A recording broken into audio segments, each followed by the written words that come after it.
All right.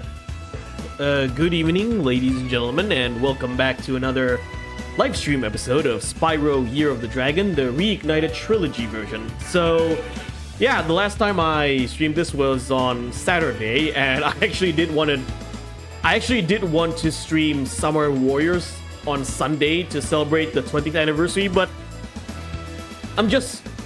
didn't feel like it. You know, I just didn't have the mood or energy to do that, so I decided to end the stream abruptly when I did Summer Warriors. So yeah, it is what it is.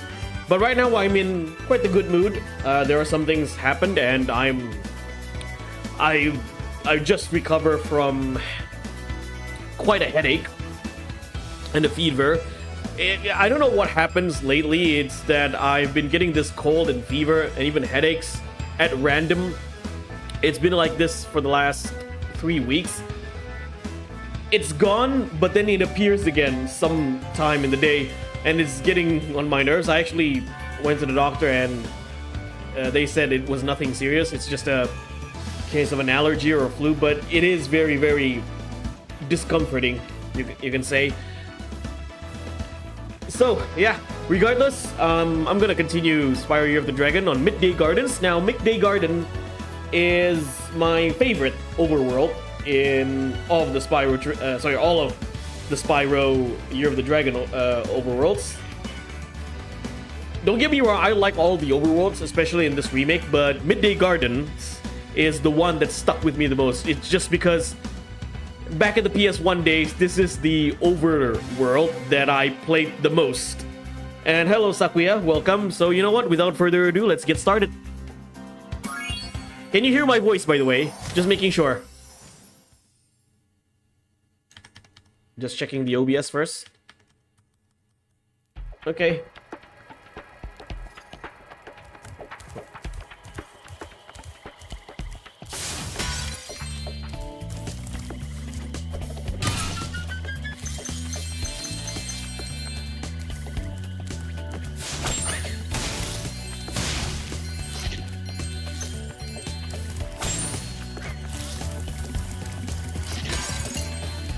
Your voice is super clear? Okay, good to hear that.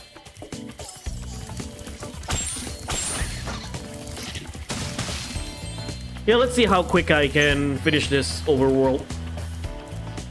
I kind of want to finish quick as well. And finish the entirety of Midday Garden.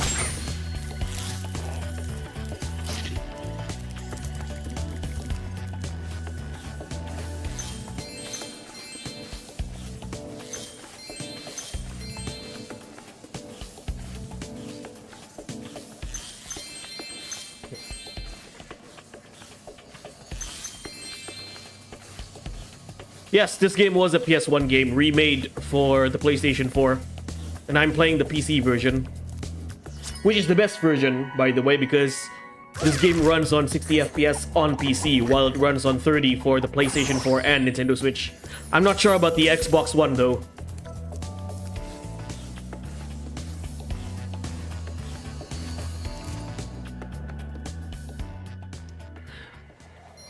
I still hope we get a Tomba 2 remake somewhere, someday.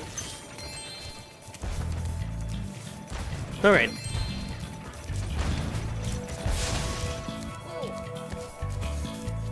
I was supposed to meet Doug to go ice fishing today, but Rhinox have blocked the path with ice, so I can't get through.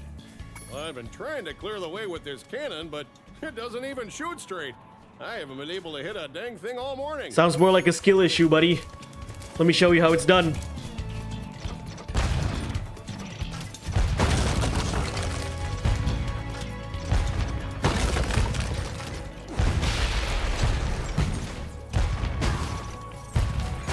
Let me shoot the birds.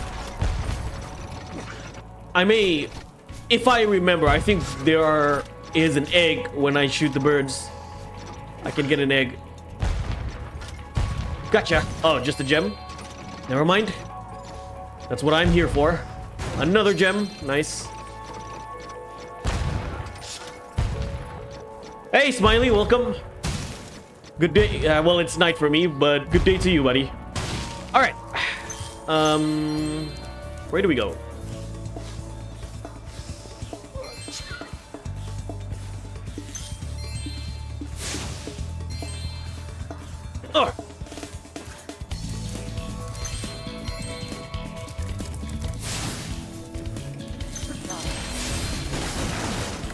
Gotcha.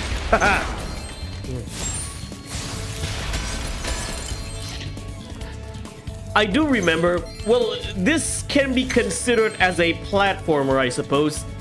Medieval got a remake during COVID in 2020 for the PlayStation 4. Darn it. I slipped.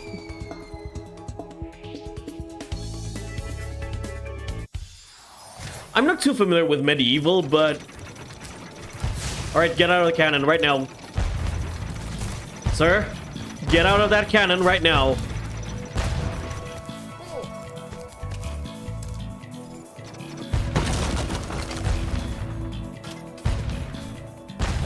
It's an oopsies. It happens. As I was saying, Medieval got a remake back in 2020.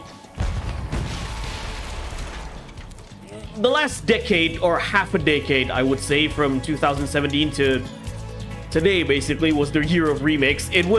Remakes are everywhere during this decade, the 2020s. We got the Resident Evil remakes, 2, 3, and 4. We got Medieval remake.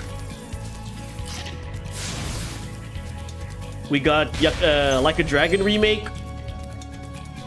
Remakes are everywhere lately.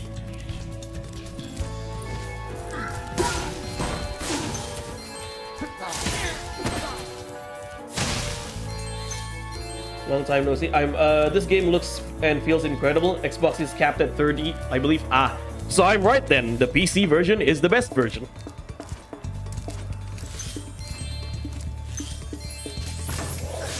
Same goes with, I do believe you can run this game on 60 FPS using the Yuzu Nintendo Switch emulator.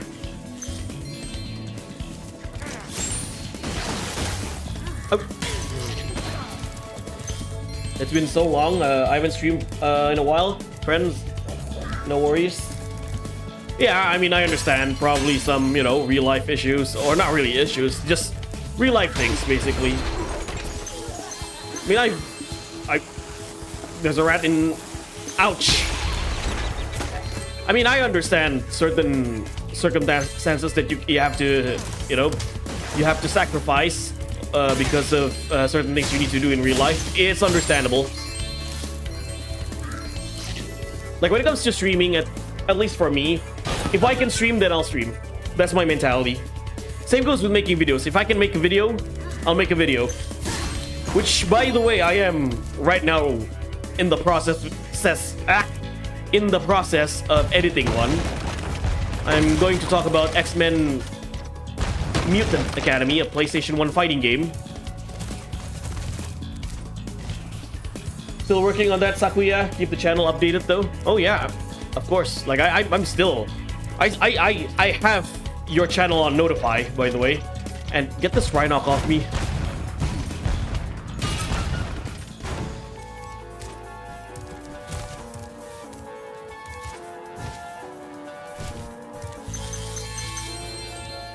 All right, now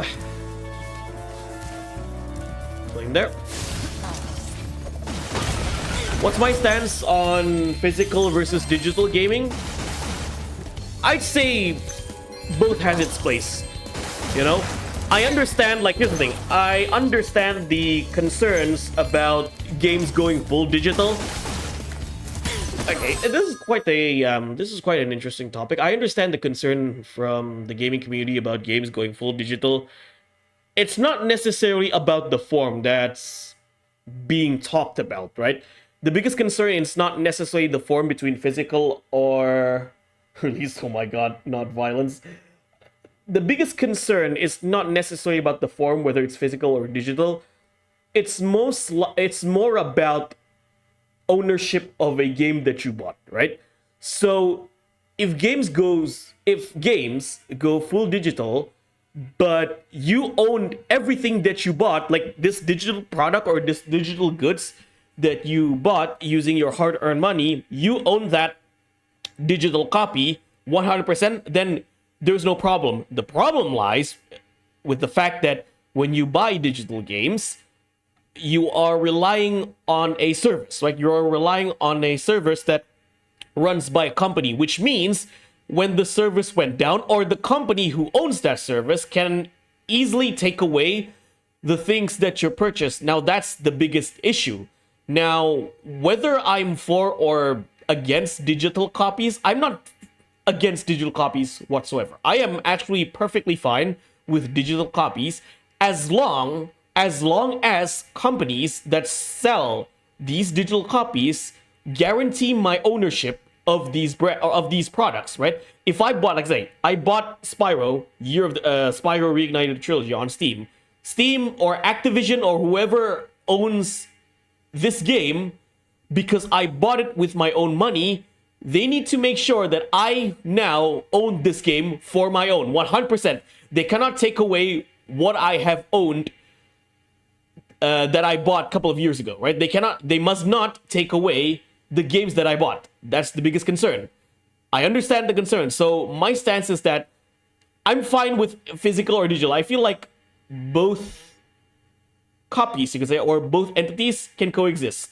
I feel like both entities should coexist, or should be a thing. Like, there should be, in my opinion at least, there should be everything for everyone. If someone likes to, own digital copies, then get a digital copy. If someone owns a physical copy, then get a physical copy. Now, I understand why a lot of video game companies would go more towards digital than physical copies, just because it has a cheaper shipping cost, right? It has it's a cheaper cost to release digital copies than to release it's cheaper to release a digital copy of the game than to release a physical copy of the game, because when it comes to digital copies, you can just upload it to, or like quote unquote upload, okay? You could just release it to a digital store and then people will buy it and then download it, easy as that, right? But when it comes to physical copies, you have to make the cover, make the disc, make the,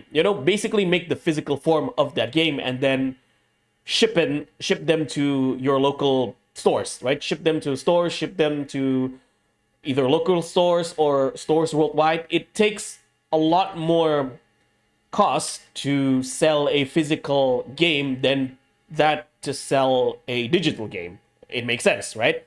However, all I'm asking, or like all that needs to be done for companies or these online-based servers or online-based stores, is that you mustn't take away the games that people bought with their money digitally, right? That's my stance on it. So I'm not against digital games. I am against companies taking away the games that you bought.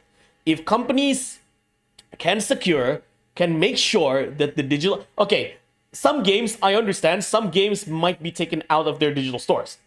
However, the people who have bought those games that were taken out of the digital stores should still keep them, right? Should be able to still keep the games that they bought. So that's the end of the story for me. I'm not against digital games. I am against companies taking away the games that we bought digitally. The past tells us we don't own it. When the store closes or servers goes down, then what? Yeah, that's again. There needs to be some kind of regulation, or there needs to be some kind of act to make sure that our purchase for these games digitally are secured until the end of time, if that makes sense, right?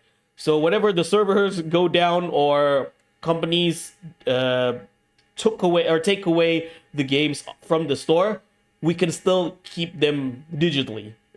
You get what I'm saying, right? That's something that needs to be discussed more. So then, oh yeah, are you for physical games or are you for digital games? It's not about the form, it's about the ownership.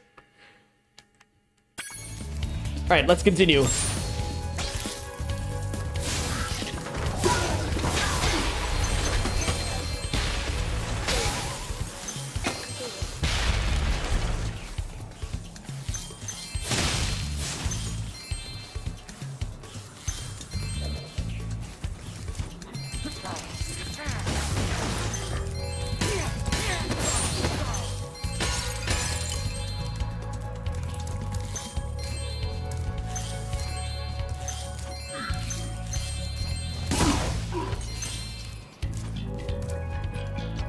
That was long.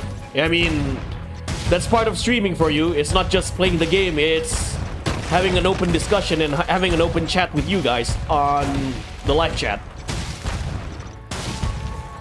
Yeah, exactly. You made a good point right there, Smiley. If buying isn't owning, then emulating isn't pirating. Or I can say this: if buying a game doesn't mean you own it, then pirating a game doesn't mean you steal it. Step right up, Spyro. Behind this door is the single greatest show on Earth. That's right, ice dancing. Season tickets are available, but you'll have to act fast. I always knew you were a cultured sort of dragon. Well, step right in. The show's about to start. Yeah, that's the simplest way to put it when it comes to ownership. If buying isn't owning, then pirating isn't stealing.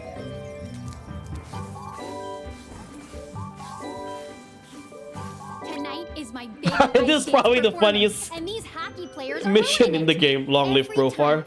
You're damn right. They come in and smack me with their sticks. Oh, I sure wish I had a partner.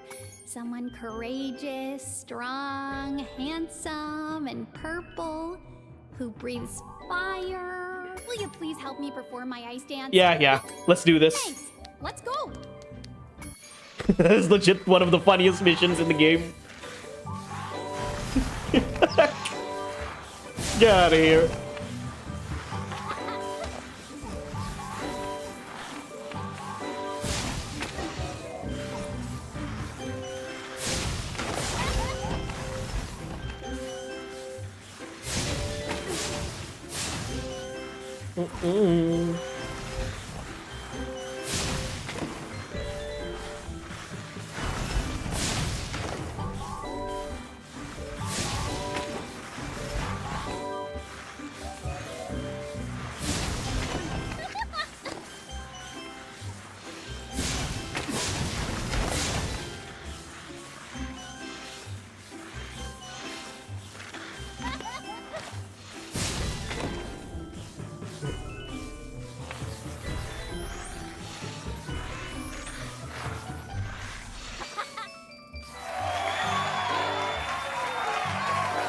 Hey, something, welcome. We did it!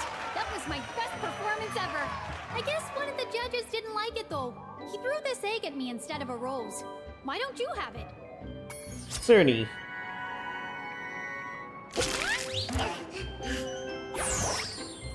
Maybe you can be my ice dancing partner in the next Olympics.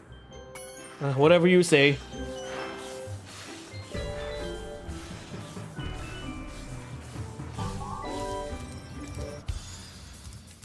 I have to hurry in Yeah, myself. shut up.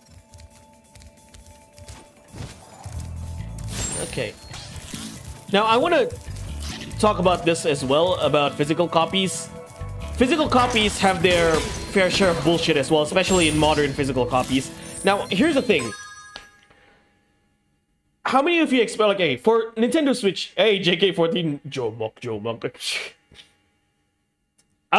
Where was I? Okay. For all of you who owns a Nintendo Switch, how many of you have experienced this? So, this happened to me when I tried to boot up Crash Team Racing on my Nintendo Switch. So, I was out of...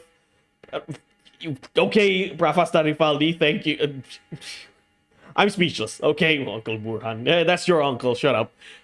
As I was saying, so I was out of town and I boot up Crash Team Racing Nitro Field on my Nintendo Switch.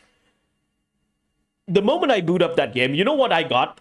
I got a message, a pop-up message saying, oh, you need to do an update.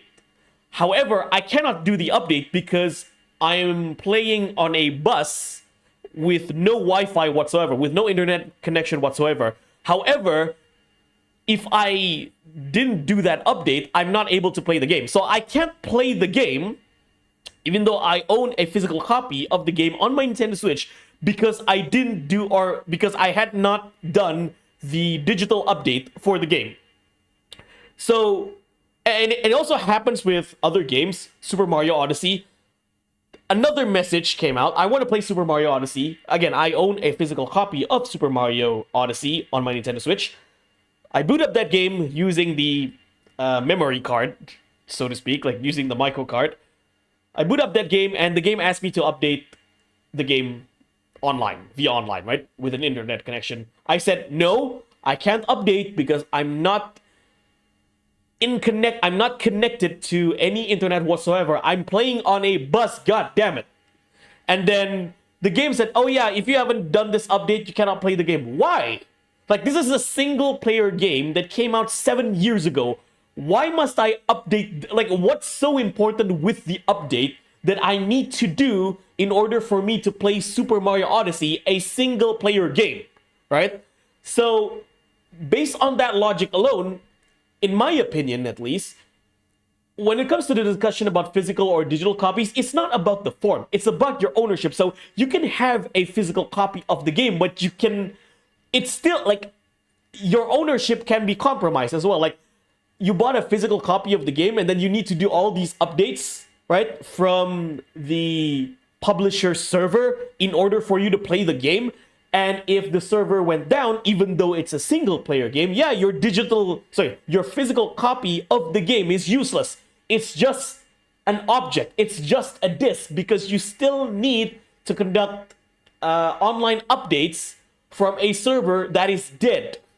That's my biggest concern with physical and digital games. It's not about the form, it's about the ownership of your game. And I feel like this needs to be discussed by a lot of people. Like, we need to make sure from video game companies that whatever form that we bought, whatever form that we buy in our video games, digital or physical, we own those games 100%.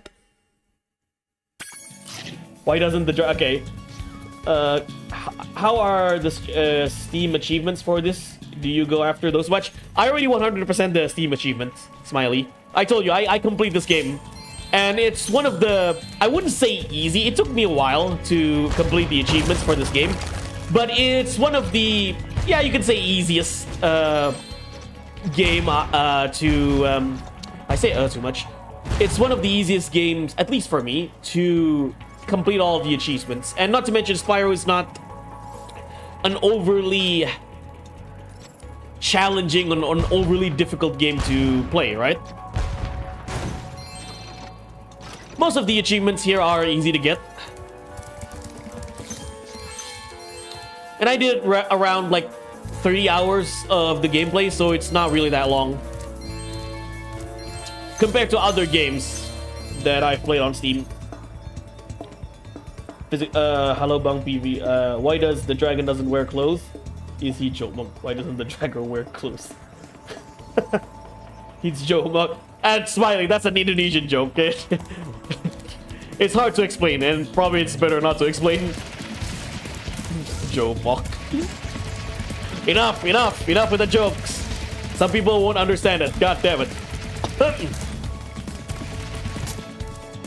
I got Betty.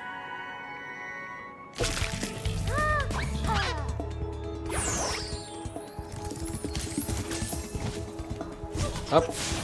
I fell down.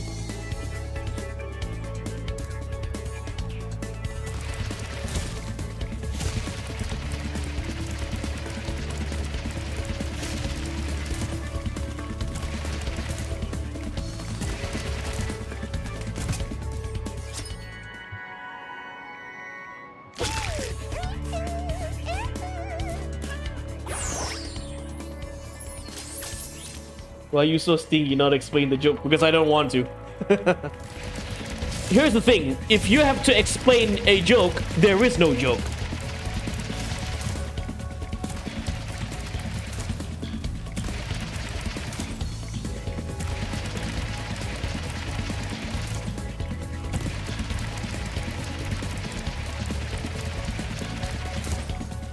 I do believe there is a... Ouch.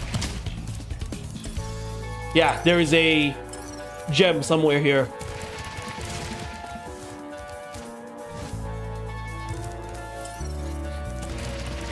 Joe Monk.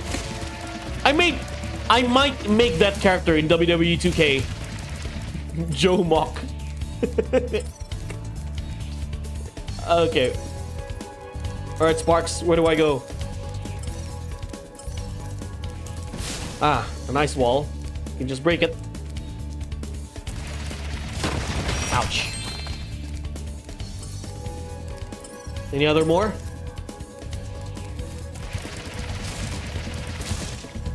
JK being weird? Yeah, the sky is blue, the grass is green. Tell me something new.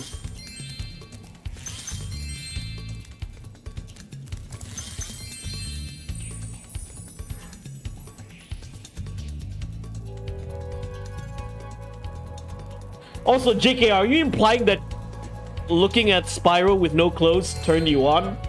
If that is so, man, you need some help.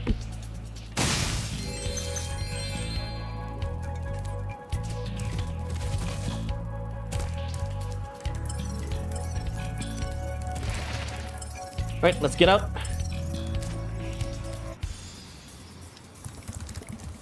That's what you're implying, by the way, JK. You're implying that seeing Spyro with no clothes kind of turns you on.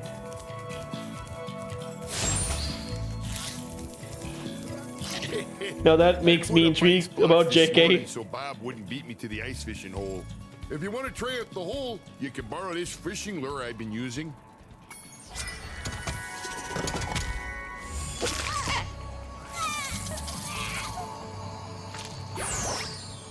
Ooh, by the way, feel free to use our gondola whenever you want. Last time Dragon is Tony Hawk, now Dragon is the Flash.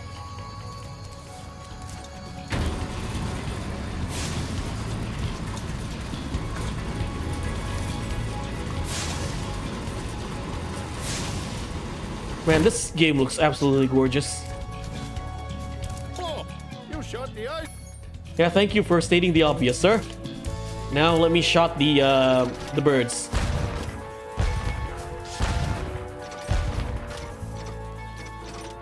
Wait, audio delay? What? Seriously?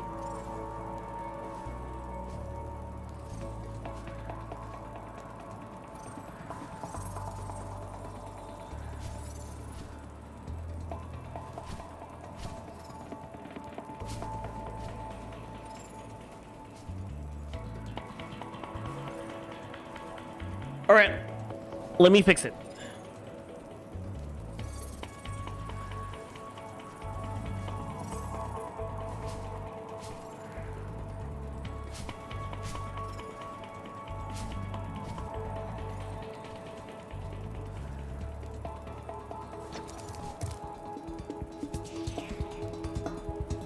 Okay, let's try it now. I'll check in my phone as well.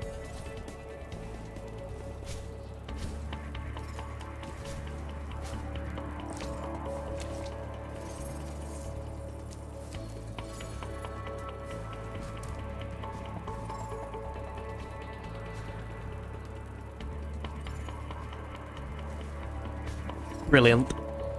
Yeah, don't blame me, blame OBS. I don't know, like,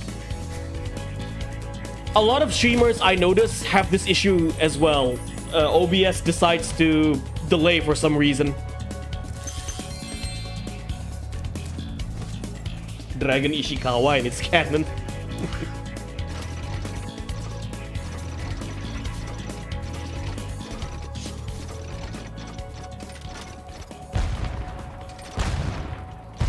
Yeah, rip aim. Exactly, Aldi.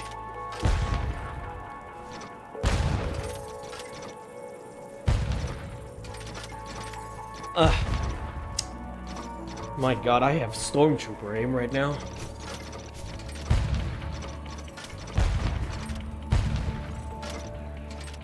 Jeez, man! Oh, I got him. Alright, let's look for gems. Next time you stream Spyro, it became Dragon of the Doshima family. Speaking of which, I have not played any Yakuza games, which I probably should. I don't know why I'm not playing Yakuza game.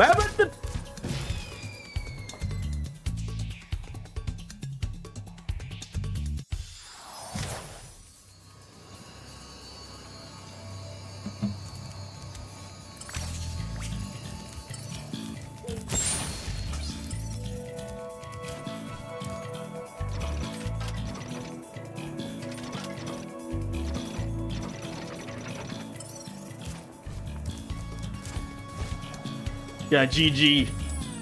Thanks. For nothing. Alright. Okay. Can still do this. We're still a long way to go, buddy.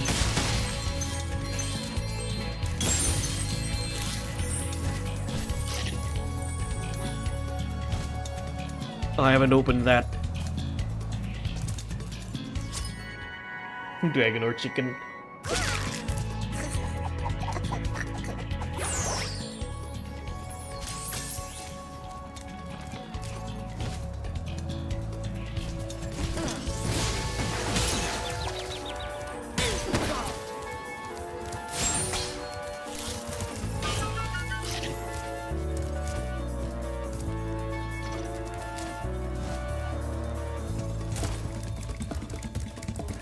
One thing I'm really glad about this remake is that you have maps.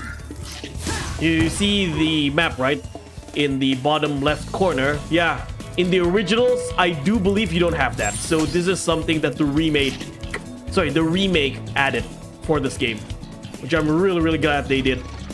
It makes navigating the stage a lot easier.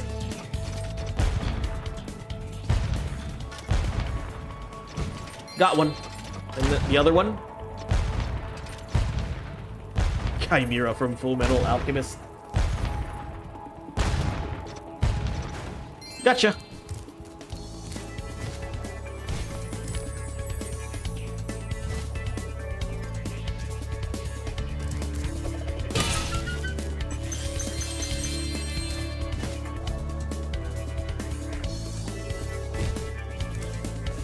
Oh, this game, original not have map? Yeah, I do believe the original Spyro Year of the Dragon on the PlayStation 1 does not have a map. As far as I remember, okay? I might check that I might check that game again to confirm it.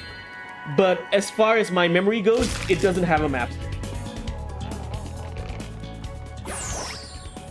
You are very Okay, let's stop. Please don't bully Aldi like that. Don't bully Aldi like that. He's just a regular person, dude. Someone sent him a video share of Madini. Please give him some slack.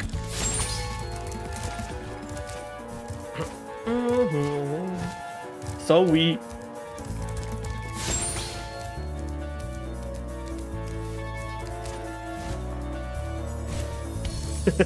Aldi, you always make me laugh. Thank you, by the way. You never cease to make me laugh, Profar Rivaldi. Thank you. So whenever I'm feeling bad, I just listen to your voice and that makes me happy because I can laugh.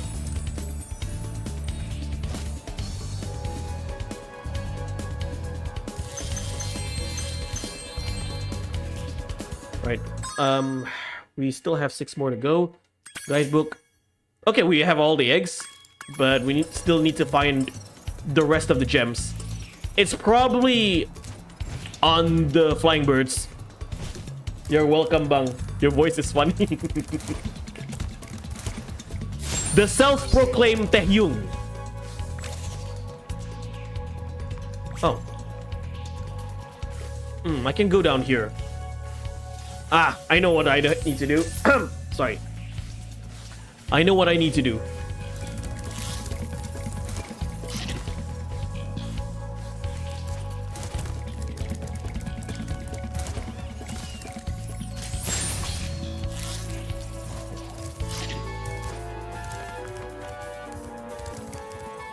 Jungkook's big brother. Jungkook.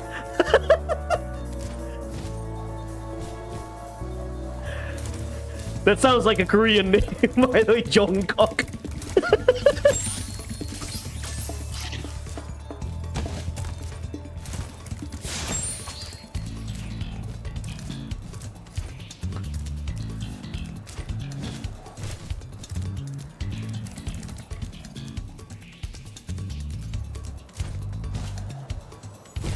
Taehyung is my twin. In your dreams. In your dreams.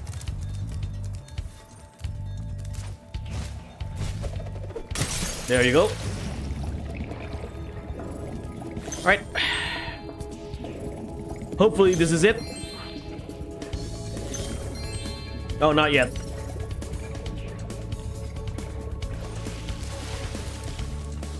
Alright, Sparks, tell me where I need to go.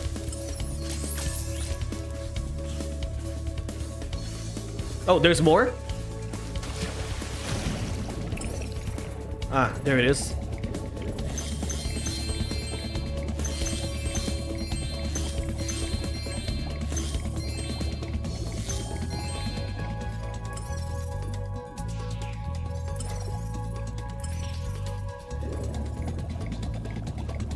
Not a dream, that's a fact. Yes, a fact in your dream. It's the fact that you dreamed. It's the fact that you dreamed that you are Taehyung. Okay? What's not a fact is that in reality, you are not Taehyung, or you don't look anywhere near Taehyung.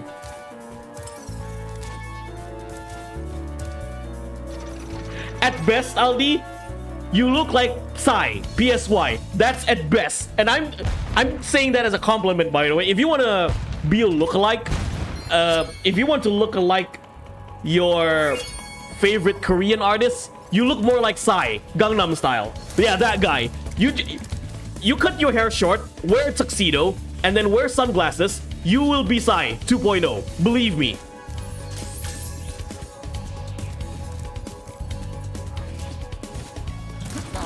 How about you do that in stream?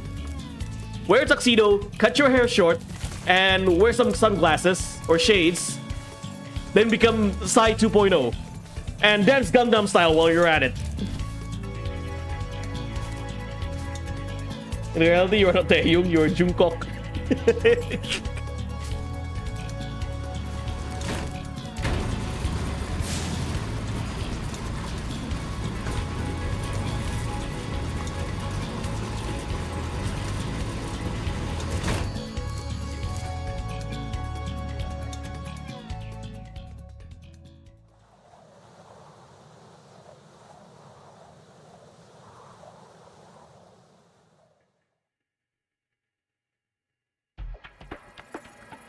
Garit Dewana.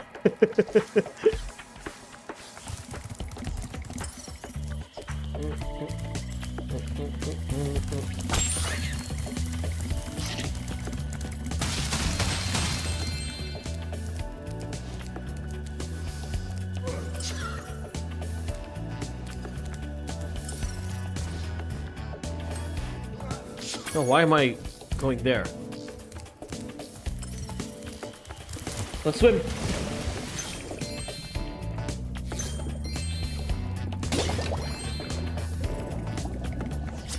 Ah, Dave.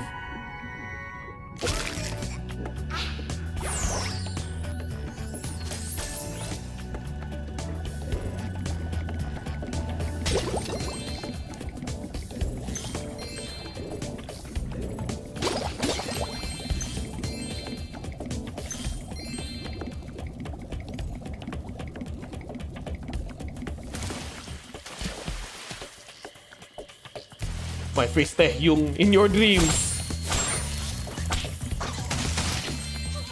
Yeah, maybe according to Badini, your face looks like Taehyung.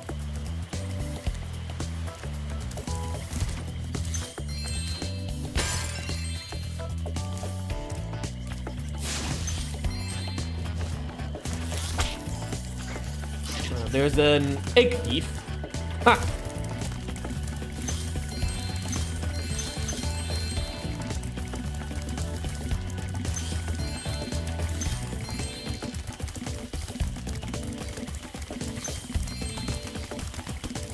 Gotcha.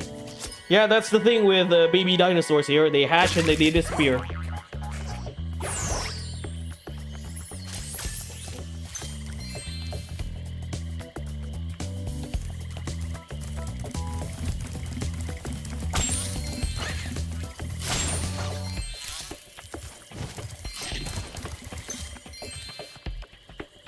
Hey, Spyro is any dragon than you want him to be. He's both an air dragon and a water dragon. I mean, this year, according to some people, is the year of the wood dragon, right?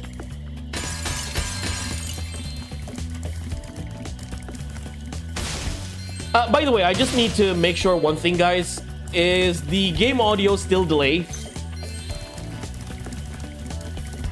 Please let me know if the game audio is delayed. Because I am so sick of seeing it. Okay, no delay. Good.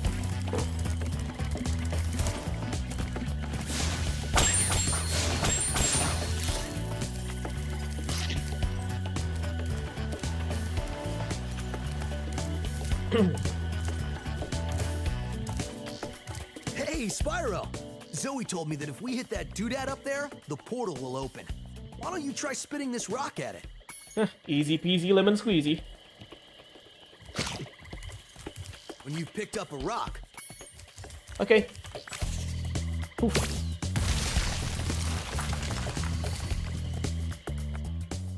Dragon kok kayu. I mean, that's what some of my, Chinese folks said to me. This is the year of the wood dragon. Those crummy Rhinox forced us to build a statue of the sorceress. Then after we built it, she complained it was too ugly. Huh. If you ask me, the statue is far prettier than she is.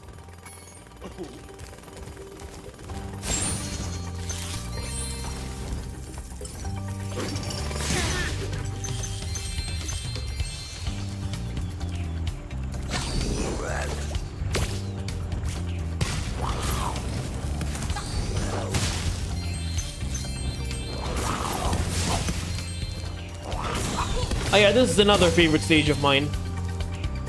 I really like the design of this stage a lot.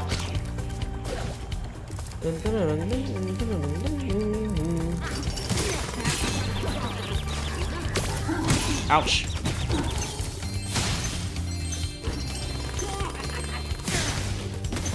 Oh yeah, this theme is also basically Sergeant Bird's theme.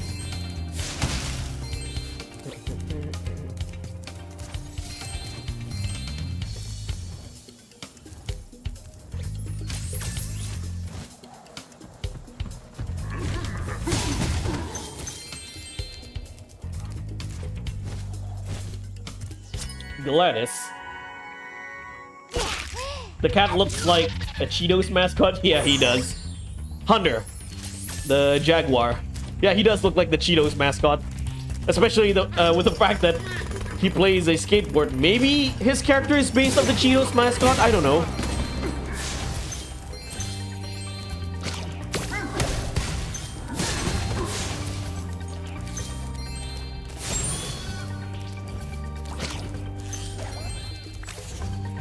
Alright. Aim.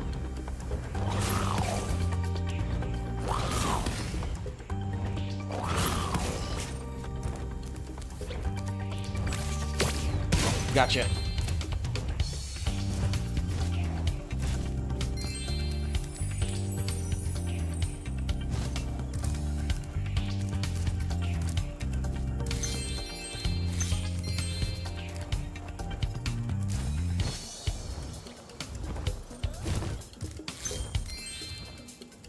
I use a PC, Aldi. I'm playing on a PC right now. This is the Steam version.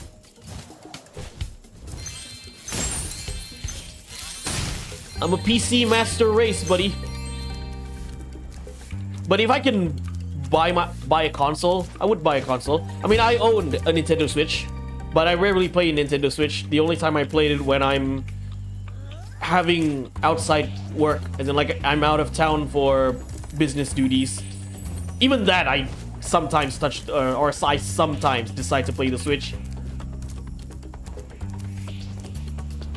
If I could buy a Steam Deck, I'd buy a Steam Deck instead of a Switch. But I wasn't, I wasn't financially stable enough to buy a Steam Deck, so I went for the Switch. Offline bang? Yeah, both offline and online.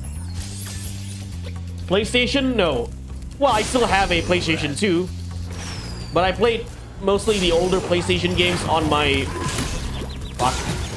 PC. I played PlayStation 3 games on RPCS3, PlayStation 3 emulator, which runs smooth, by the way. At least most of them. I have a lot of games on my PC, and most of them are emulated games.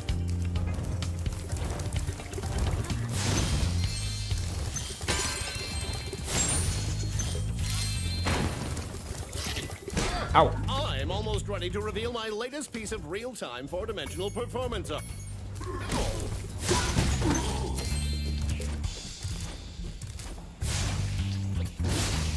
Why is he saying bang? Is he like shooting someone? Yeah, bang, bang. Oops, I forgot I hid this egg inside the statue. I hope the explosion didn't hard boil it. Jeez. Peanut.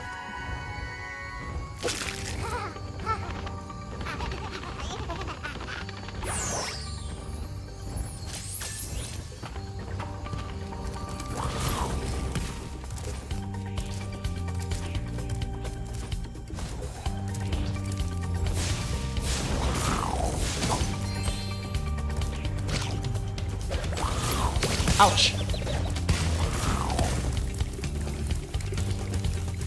I will say this is one of the more challenging stages to do a 100%.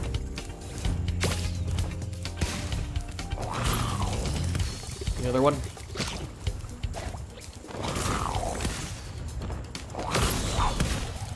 Ah, I gotcha. Ah, hello Sakuya, welcome back. You're just in time. Ah yeah, another skateboard stage.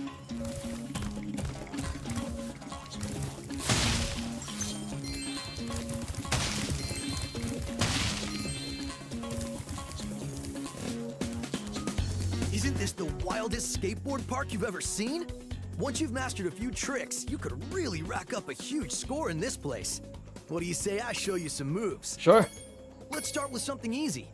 You can jump off the end of ramps by pressing the jump button. I'll show you how to do it once, then it's your turn. Alright, show me what you got.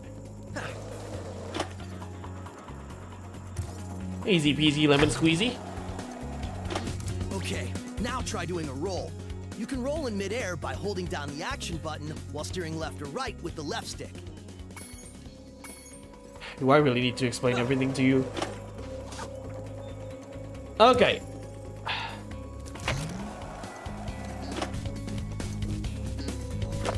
Hey, nice roll! Tony Hawk Now needs to let's stop see you eating pull Cheetos. flips. Flips are exactly like rolls, only you push forward or back on the left stick instead of left or right.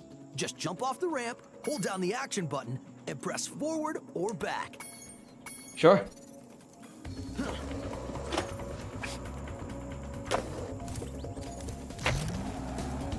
Yeah, Spyro Hawk Pro Skater.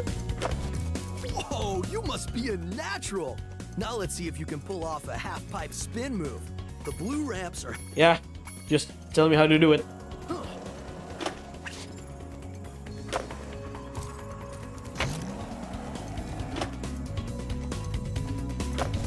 All right, you nailed it!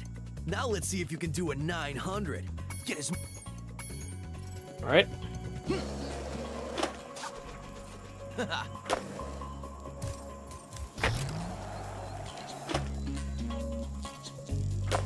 Now that was a 900.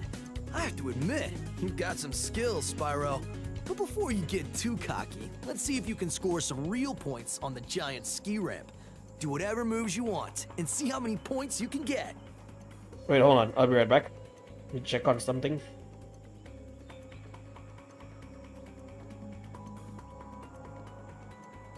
Oh yeah, since you played Persona, right, JK? So here's a fun fact about both Hunter and Spyro. Spyro's voice actor is Tom Kenny. He voiced SpongeBob. Yeah, Spyro's voice actor is SpongeBob, and Hunter's voice actor is Robbie Damon, who voiced Akechi in Persona 5.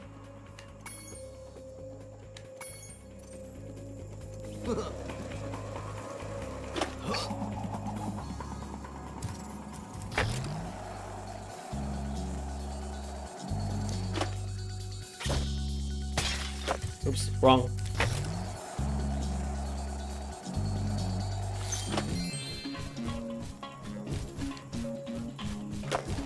Wow, you learn really fast. Well, then again, you are being trained by No, a you master didn't do any boarder. mistake. Speaking of which, I was just practicing this nearly impossible new move that I call the Nasty Nork. I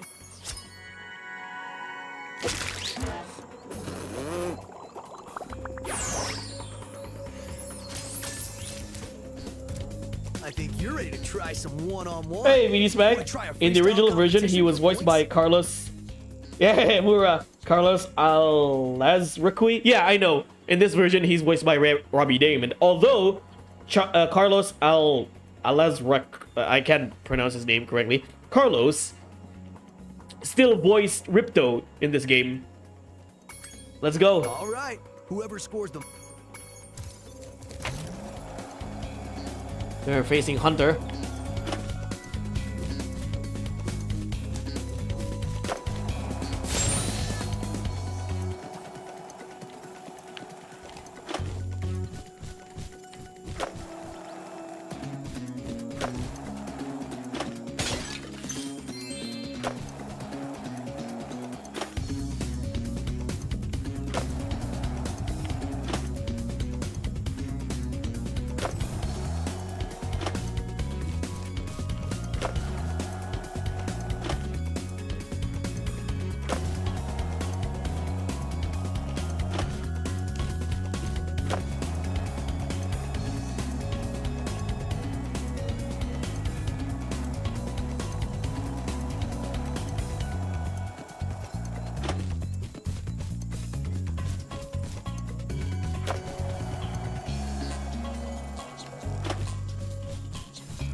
Okay, let me finish this.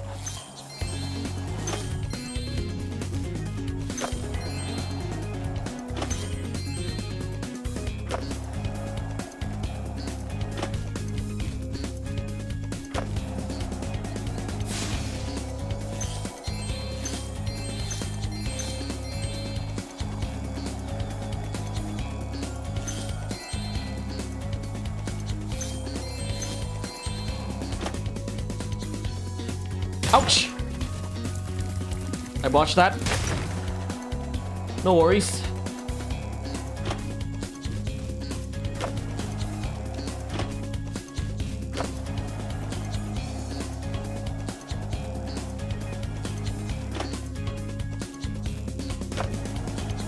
Okay. I can't believe it. How did you get so good already? Oh, Rocco. Yeah, Yes. Rocco's Modern Someday Life. You'll even break my course record. Yeah, back in the 90s and early 2000s, every Anyway, game had a I guess I should give skateboard you in this it. Other egg I found. I was gonna keep it for a pet, but I can't get it to hatch. Now, I can't recall what other games in PlayStation 1 that has a skateboard session. I remember Lego Island has a skateboard session. Right? Lego Island 2 has a skateboard session. But I don't recall anything else has a skateboard session other than Spyro or Lego 2.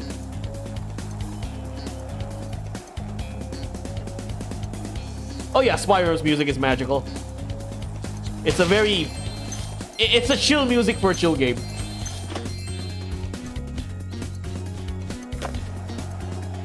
Wait. I'm just hunting for gems.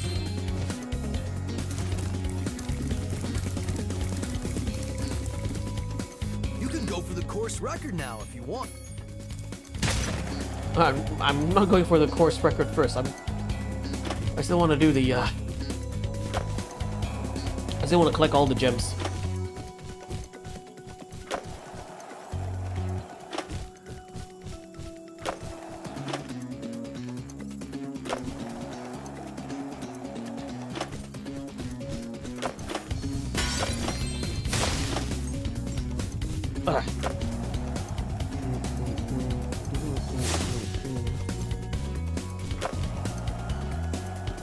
Speaking of Tony Hawk, by the way, kudos to the guy, by the way. The guy is like in his mid-50s, yet he can still skateboard like he's 20 or something.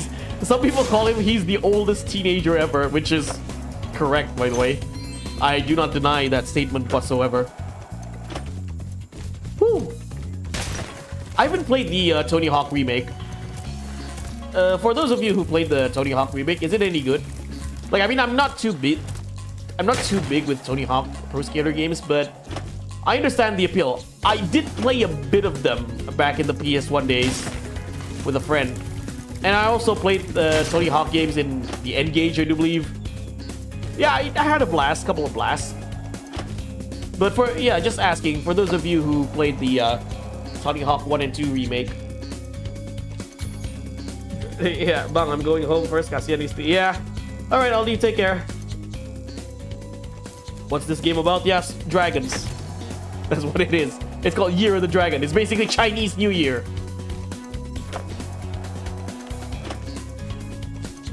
Yeah, it's Spyro rescuing baby dragons from the evil Rhinox sorcerers. But at the same time, he has time, you know. He still has some time to kill to play skateboard with Hunter. Whew, that was good.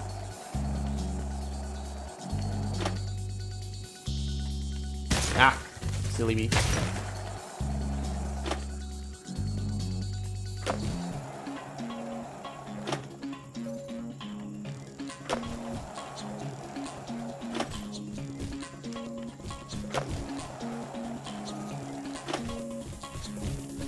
To be fair, skateboards were still a thing when I was in high school around late 2000 and early 2010s. I don't know if it's a thing now. In the 90s, rollerblades are more prominent than skateboards. At least what I experienced when I was a kid.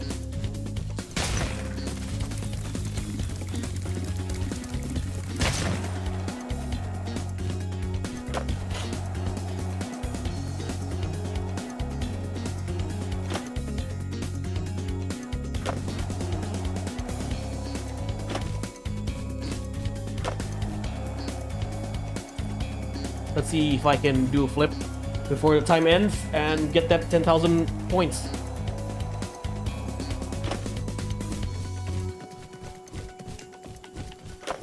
Right. I got the points.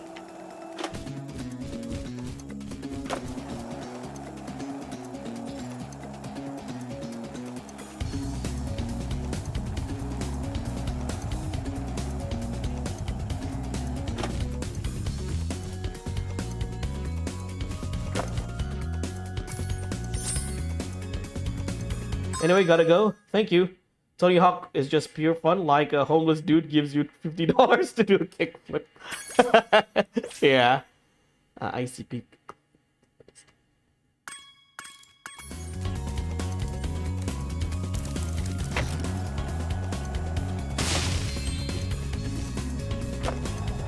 Video game plots. Lovely.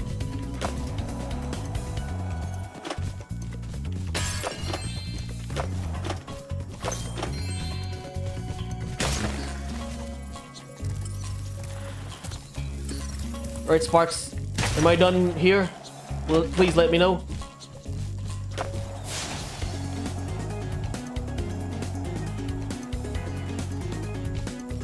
By the way, can I manually drop off the skateboard?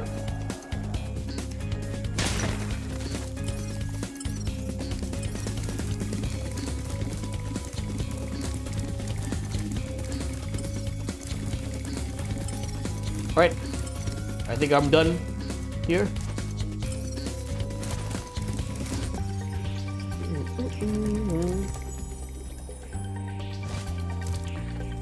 I will always say this, out of all the 3 Spyro games, this is my favorite one. Year of the Dragon is easily the best one.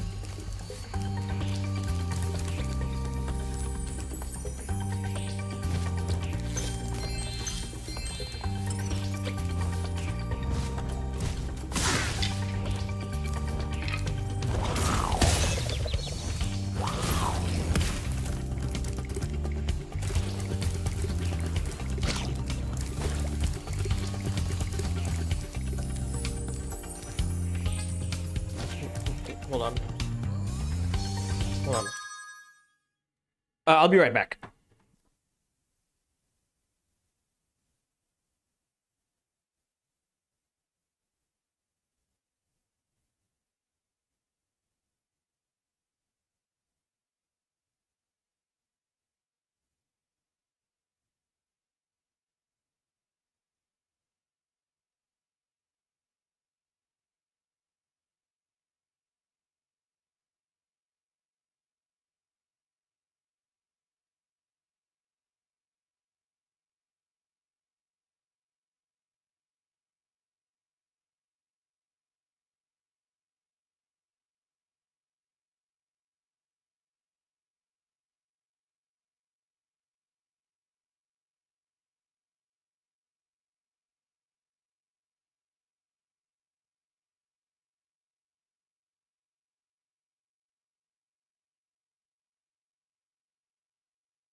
Okay, sorry about that.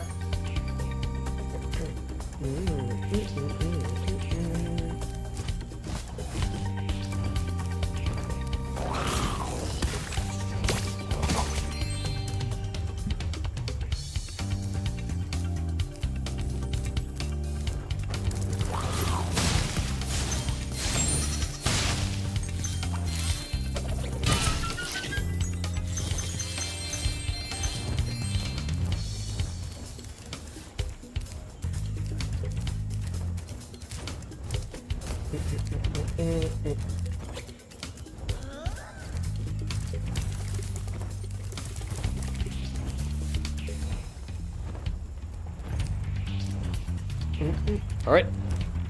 Okay.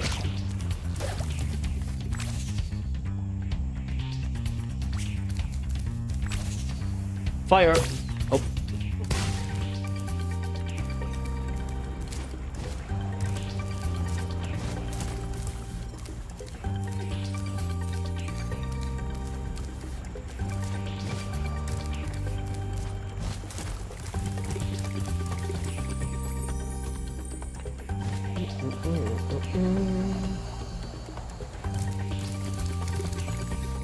Yeah, the hardest part of this stage is hitting those flying enemies with this green ball. It can be rather tedious.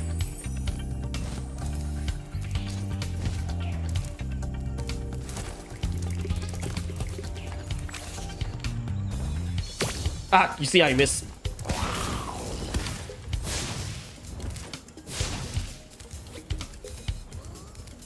Where do I need to go?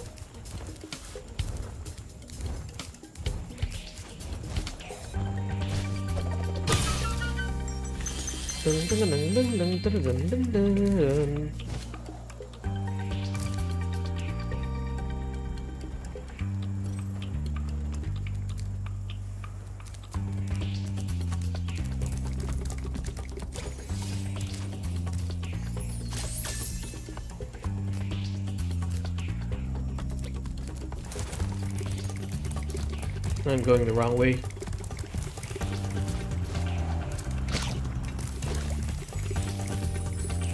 Yeah, I'm really glad that there's a map in this game. Just imagine navigating through this stage without a map. It's painful.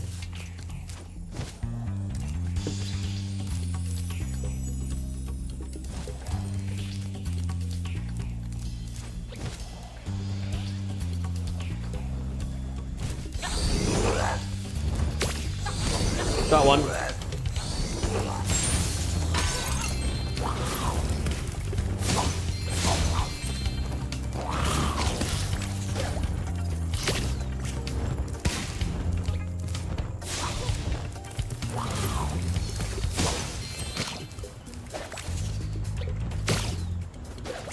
That was silly.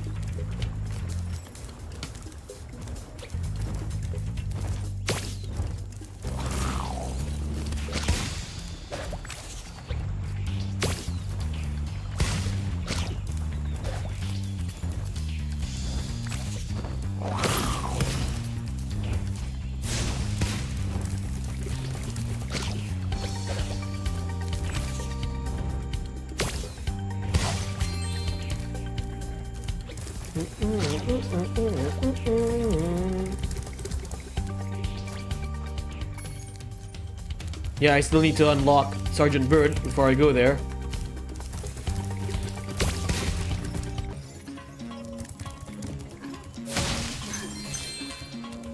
I was playing catch with my pet wolf, Farley, but I accidentally threw his ball down this hole, and he went in after it.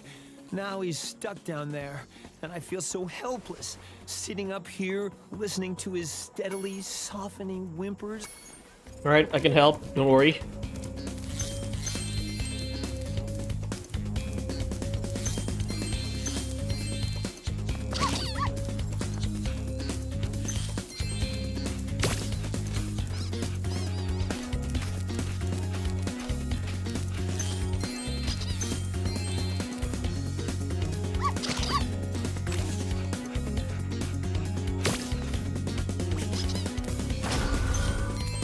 Right.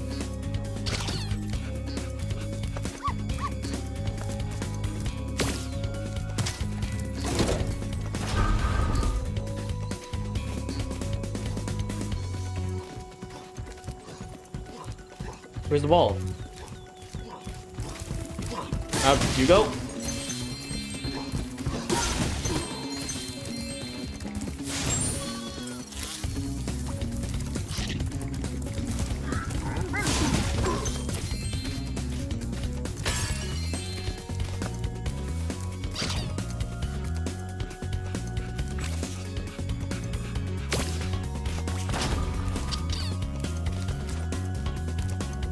Or give me the ball. Farley?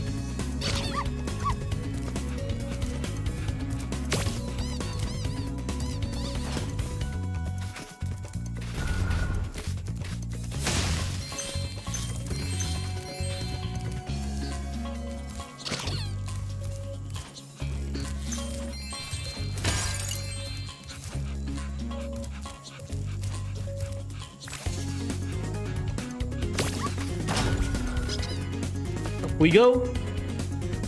Oh, okay. I still need to go here.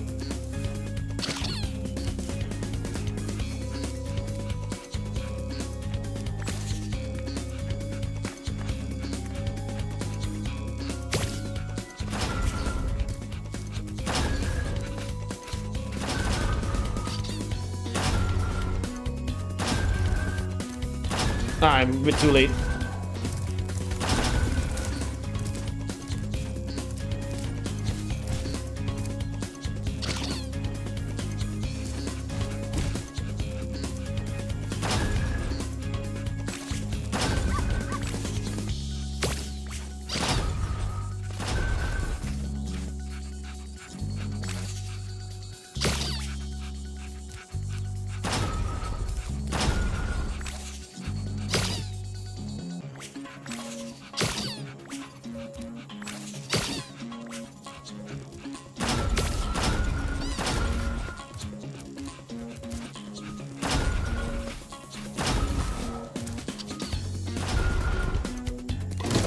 There you go.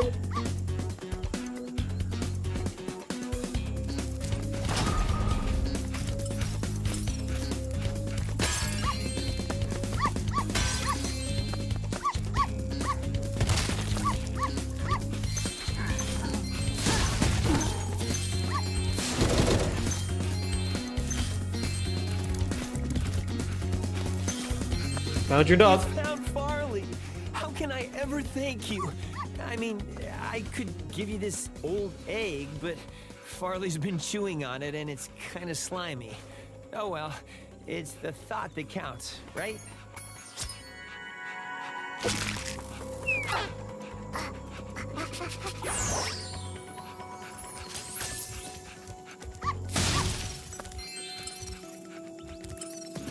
Ah, there's a missing gem.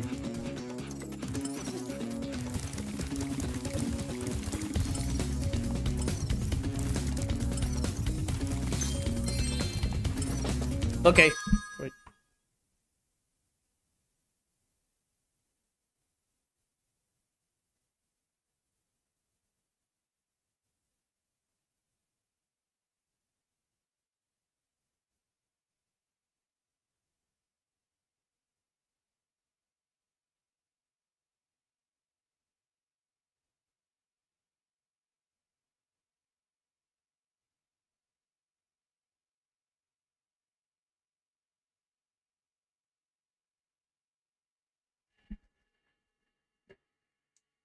Okay, I'm back.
We're doing great. Please find the rest of the bones so we can put my friend back together. Okay.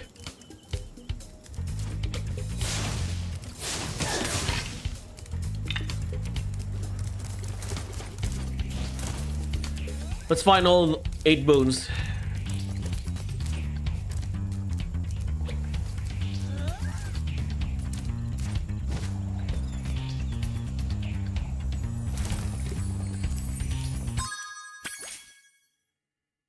Yeah, collect all the bones. That's the last egg objective. The rest of the objectives we can have Sergeant Bird to help us.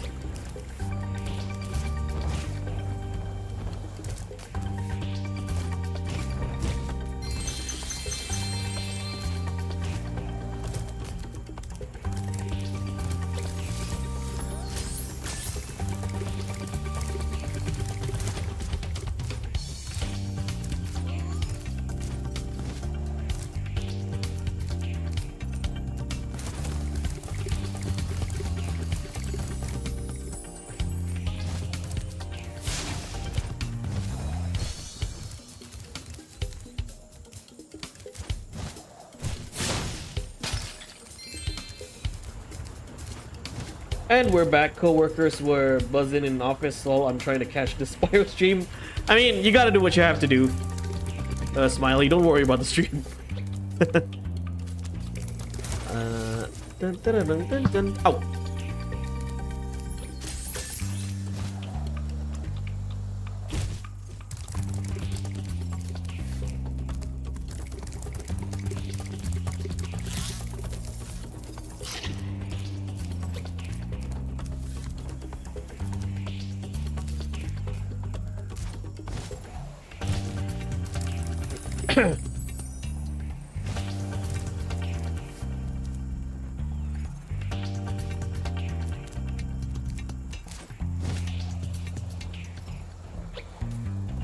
Yeah, it is the year of the dragon. Absolutely. That's why I'm playing this.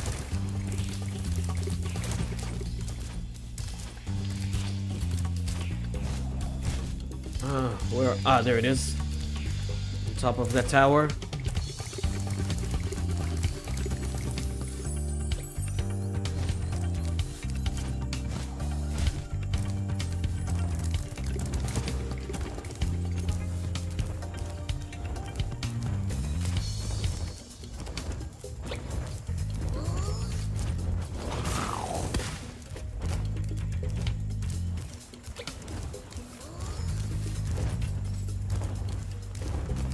Okay, how do I get there?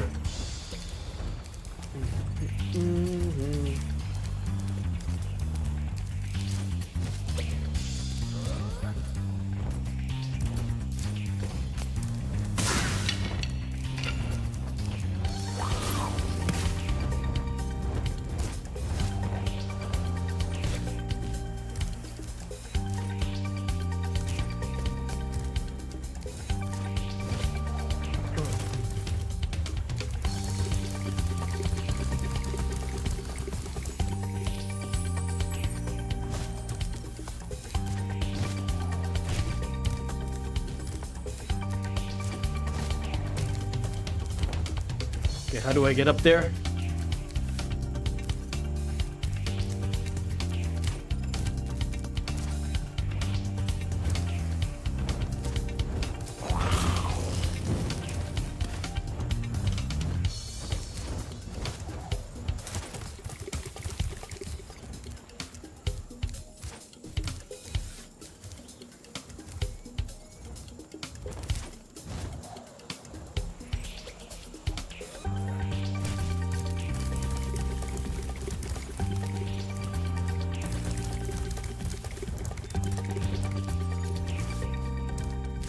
I think we need Sergeant Bird for this mission. Looks like I'll be heading out from the stage. Yeah, I definitely need Sergeant Bird. Or maybe not. We'll see.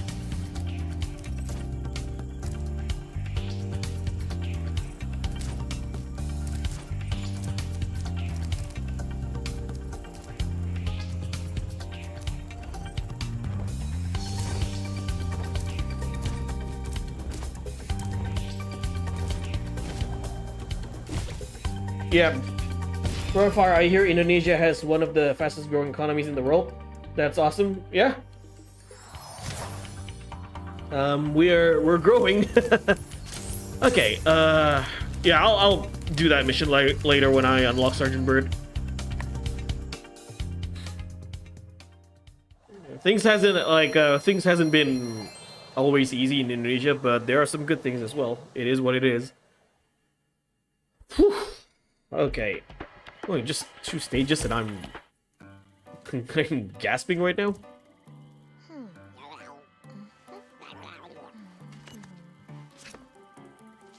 Fifo, fifo, fum!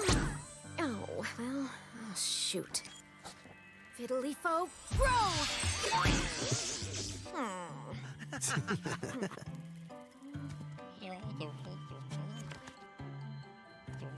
Gabling, gablo,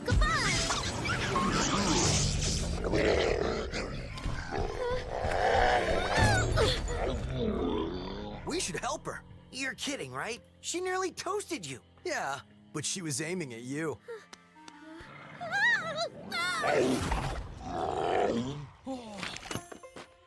That's it.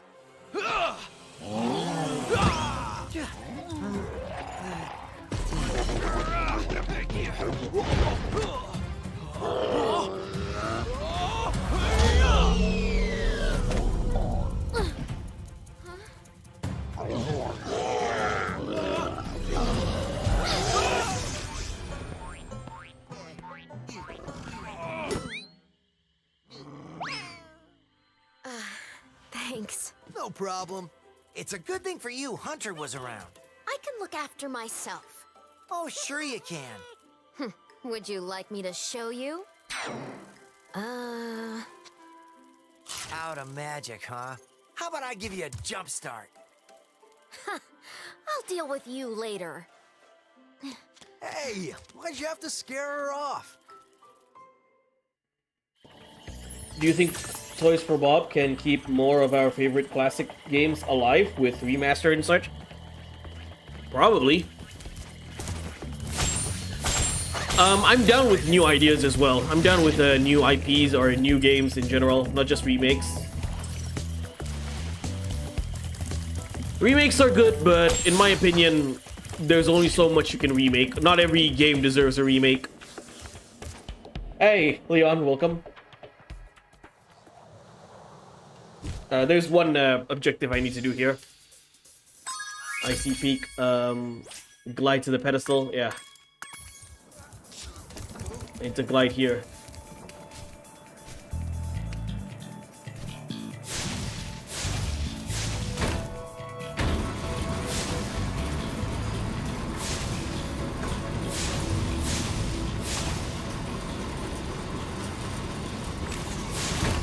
Right.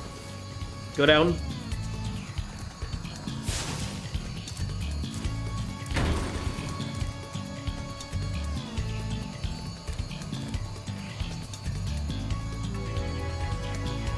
Jump down.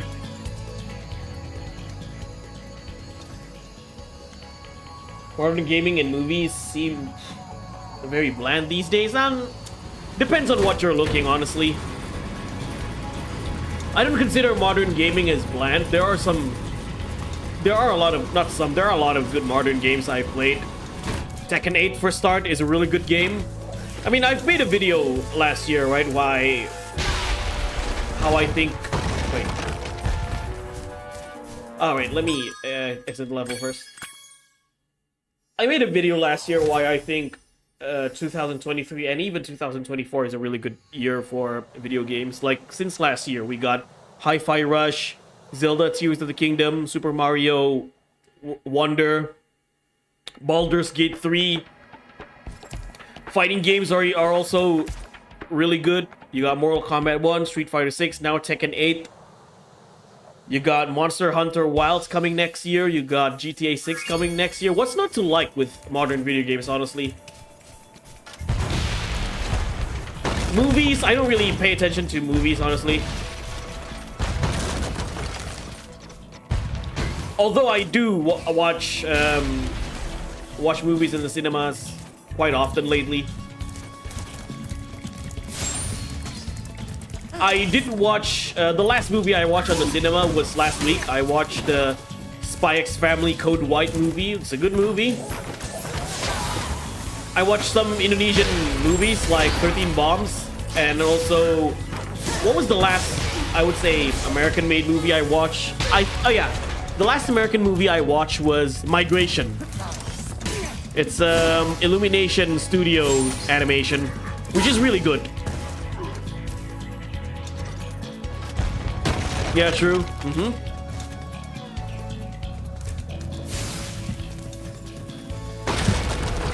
To be the way, to be the way I... Oh, darn it. Wait, is it too loud?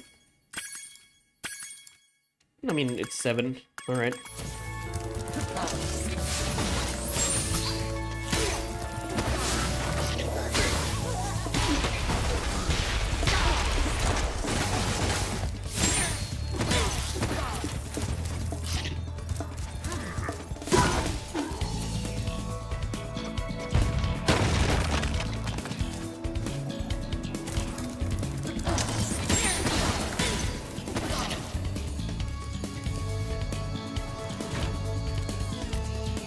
Yeah, I have to jump here.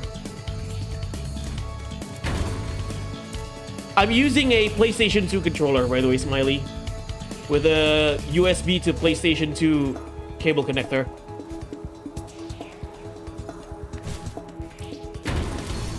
Oh, that's not the mission? Wait,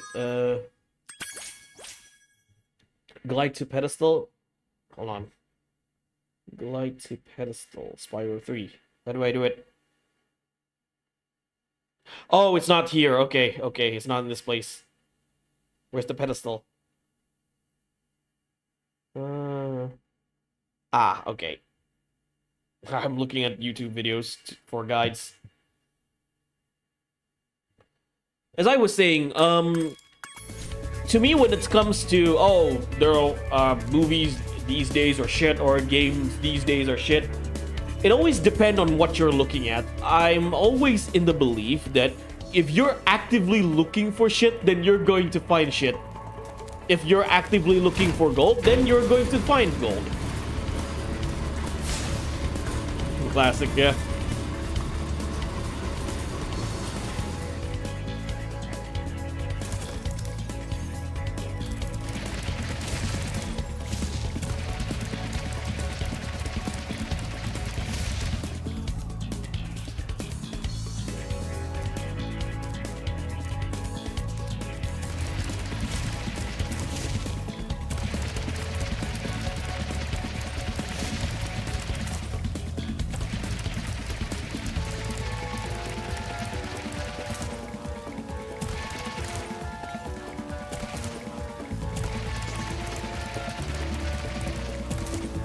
My major disappointment of last year? Let's see. What was my... I don't recall any major disappointments I had last year.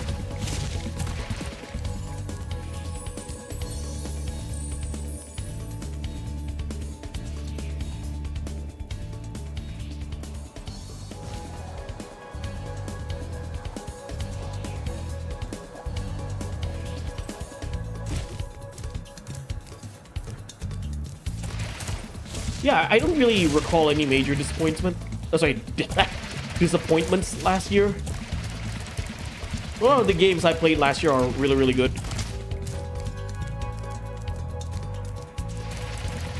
Hi-Fi Rush, Street Fighter 6. I played the demo. I haven't played the entire game because I didn't have a strong enough PC to play that game. Now I have it. All I need to do is just buy the game.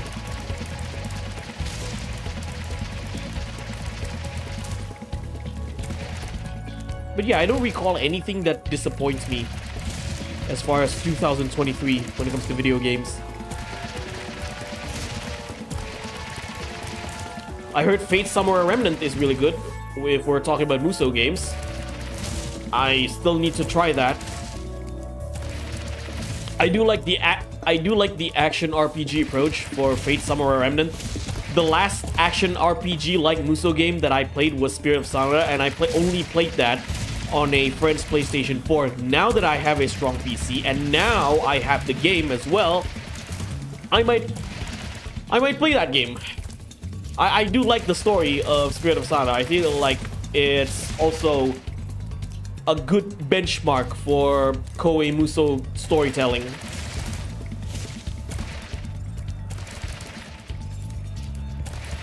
Now, some complained that Spirit of Sana, and to be fair, I was one of those people who complained about it. Some complained that Spirit of Sana is a one-off game. You beat the story and that's pretty much it. Yes, but the difference is that Spirit of Sanada is not like your typical Koei Muso games where you are divided stages per section, right? Or the battles you played are divided per stage. So you have, you play the game stage by stage. This is an action RPG where you have a town section, you have battles that you can play. It's a completely different experience from your regular Dynasty and Samurai Warriors. Now, the story campaign for Spirit of Sana is pretty damn long. I forgot how do I do this. Heard good things about it. The story campaign for Spirit of Sanada is really long. So if the argument is that the game feels like a one-off game, that you play the story once and that's it, I don't think that's a big deal, at least personally, because the game was meant to have a 40-hour story campaign instead of like your regular Dynasty or Summer Wars where you can beat the game in 2 or 3 hours. So by that alone, it makes the game a lot more replayable. It's like kind of playing, okay, it's kind of like playing Kingdom Hearts. And there are side quests as far as I'm concerned for Spirit of Sana.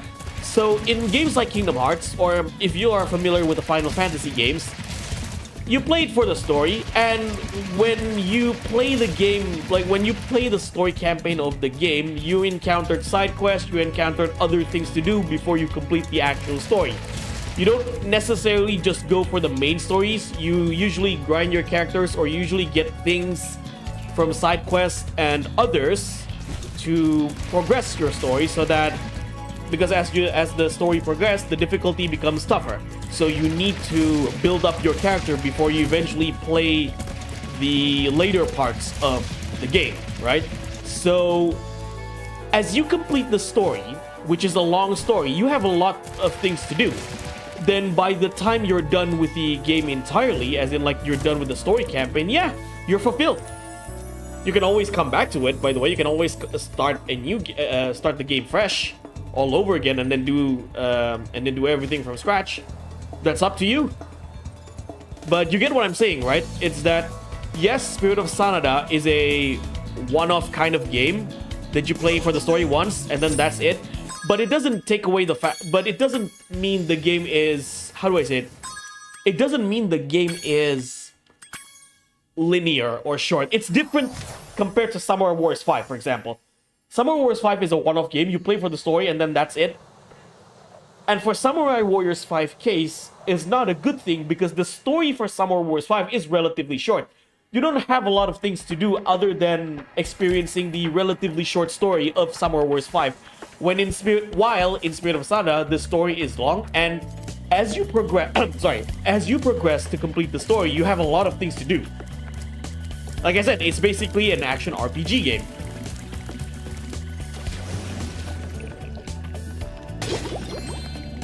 There is one complaint I have with Spirit of Sana, is that the game has no co-op. That's my biggest complaint about Spirit of Sana. Spirit of Sanada is a spin-off, you can say, right, from Samurai Wars 4, in which the game allows you to control 2 characters at once. So for that alone, and with a game like that and no co-op, it feels weird for me. It should have had co-op. I get it, it's an action RPG game where you have town sessions, but at least when you go to the battle section where you control 2 characters, you need to have the option to play co-op for Spirit of Sanada.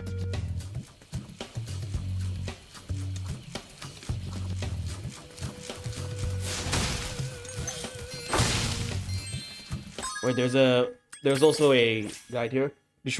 Destroy all piranha signs. Gotcha. Ow. Yeah, this is an aesthetically pleasing stage.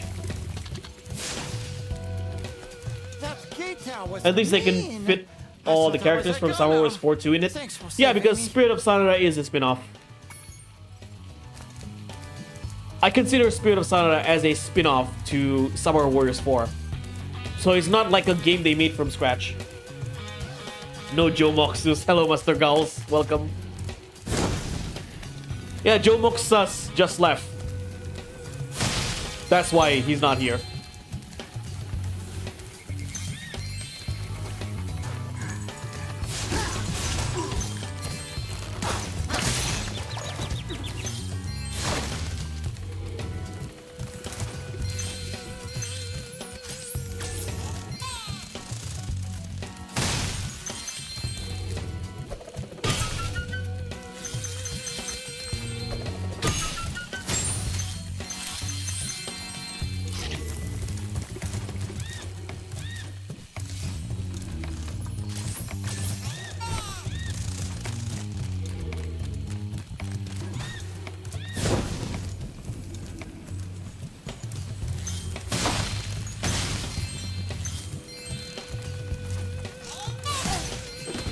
Mosquitoes.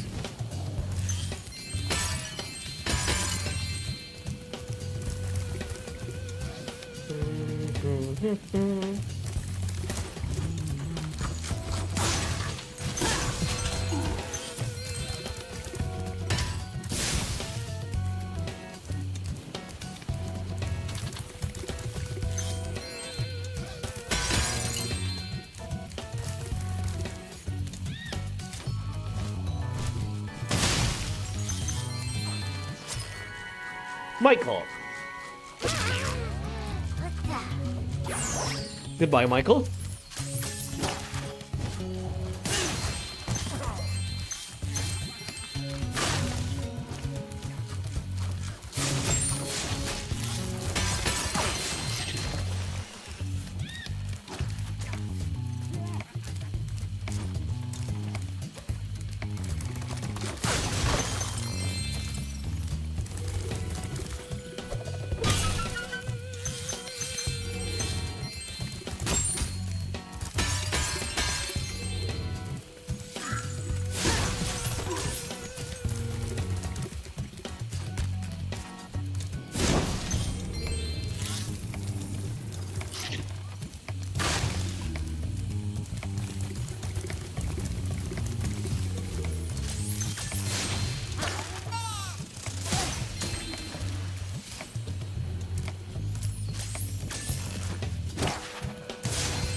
Ouch.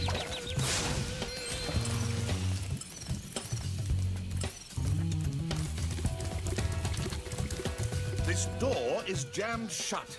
Only the power of gems can hook. Yeah, You've made a wise choice. just open the damn door.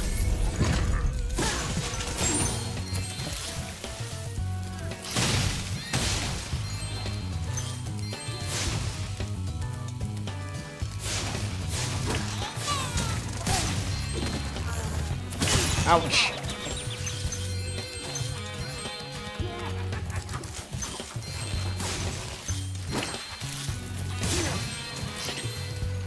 You are brave, Dragon. Much braver than I by far. Here, take this dark. Thelonious.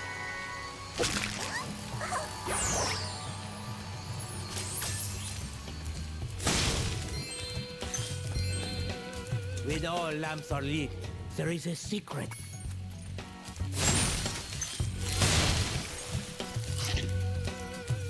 Yeah, Sheila's stage, but I need to finish this part of the stage first before I go to Sheila.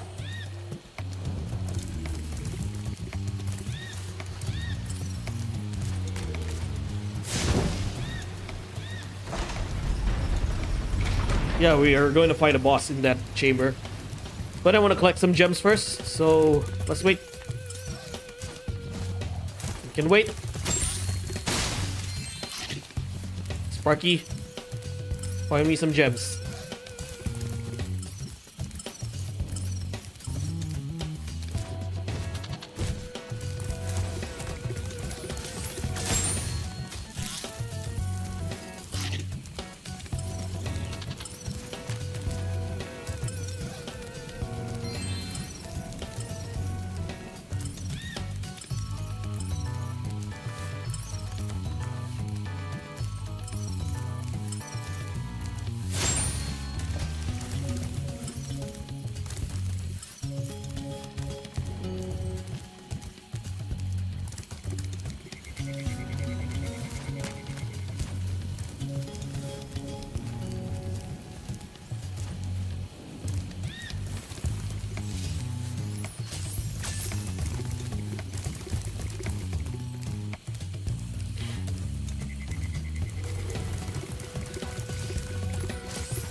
Oh, sorry.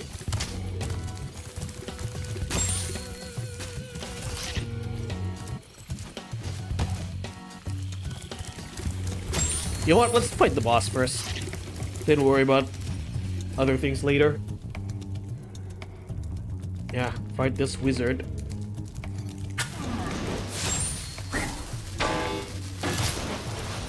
That was a stupid aim.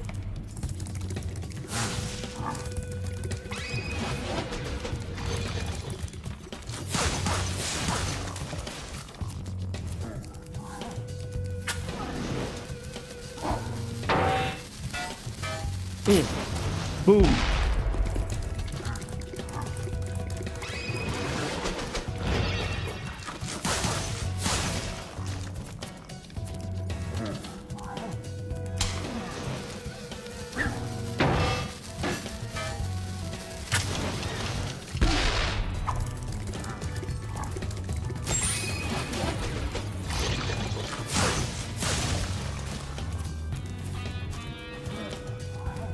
Give me that bomb.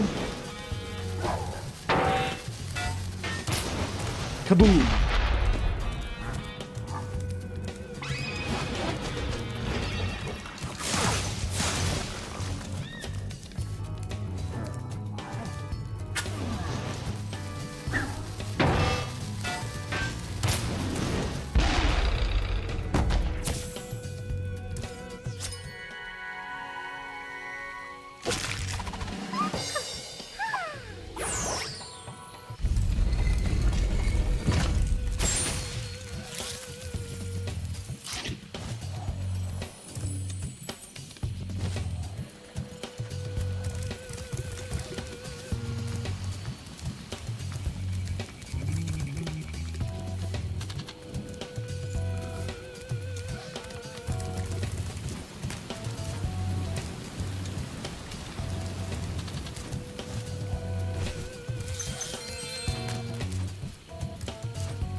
Alright, Sparks.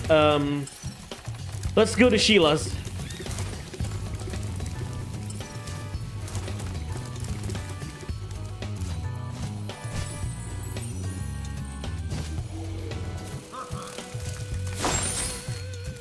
Ouch. This swamp smells so sweet. The springtime trees are fragrant. I'm off to kick butt.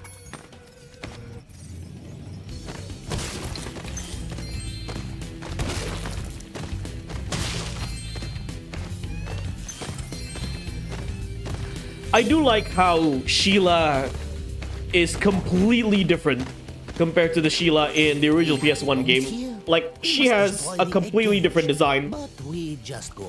Like, they gave her hair and she wears a safari-like outfit. While in the original PS1 game, she's not wearing anything. she's just a regular kangaroo and with no hair. Yes, it's bombing time.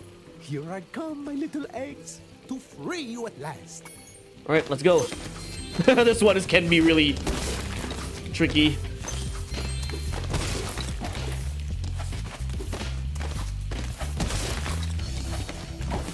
And annoying at the same time.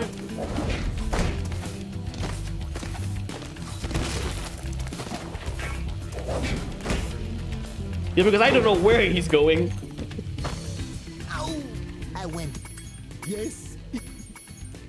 All right, let's do this again.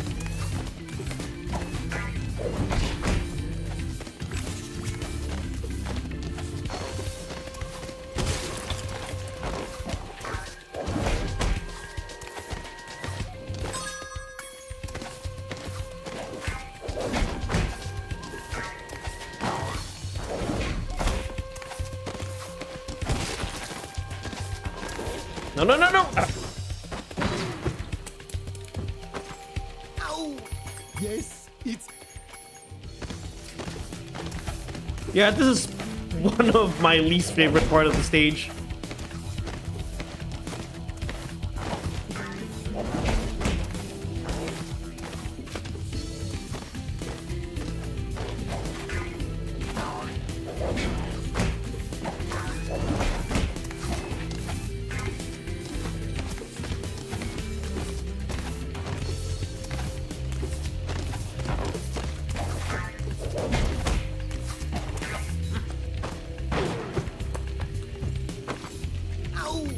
Yes.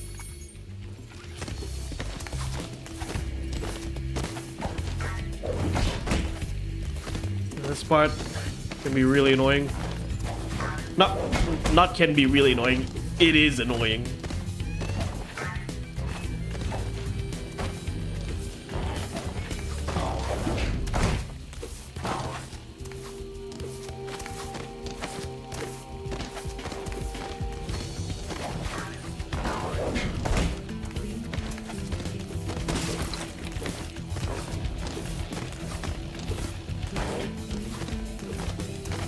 Really? Ow! Yes.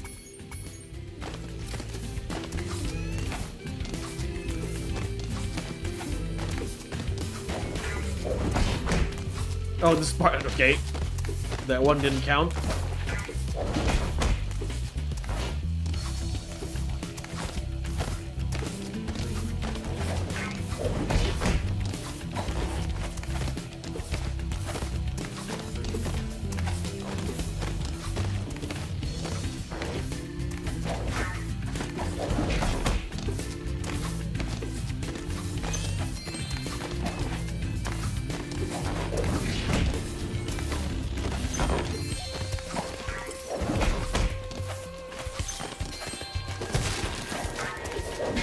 Ah!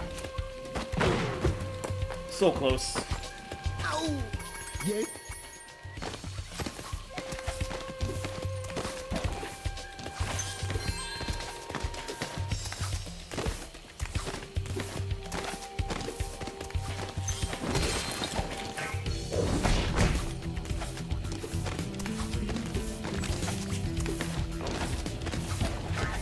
Ah!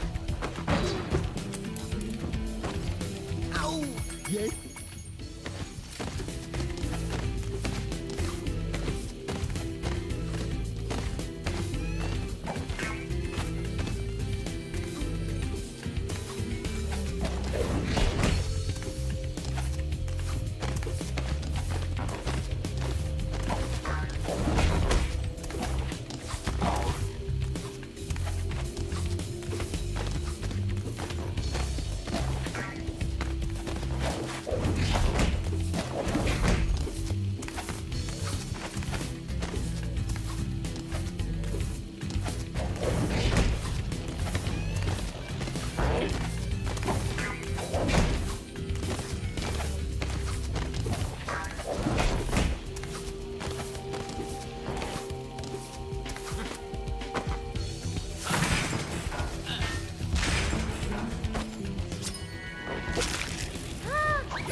egg gauge remains. Will you now help my buzzer to freeze? Yeah, let's You go. clear my path. Yes.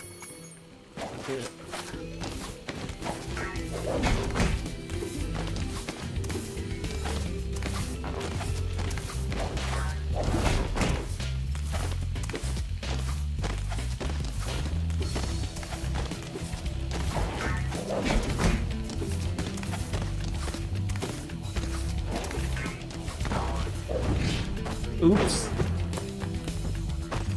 Ow. It's safe to say, after Spirit of Sana being a spin-off focusing on a clan, that Summer Wars 5 was specified towards a particular clan with more personable characters. Like, I feel like that's what Koei and Omega Force wanted to do for the main Summer Wars game, Summer Wars 5. That's why a lot of people saying Summer Wars 5 should have been called Spirit of Oda.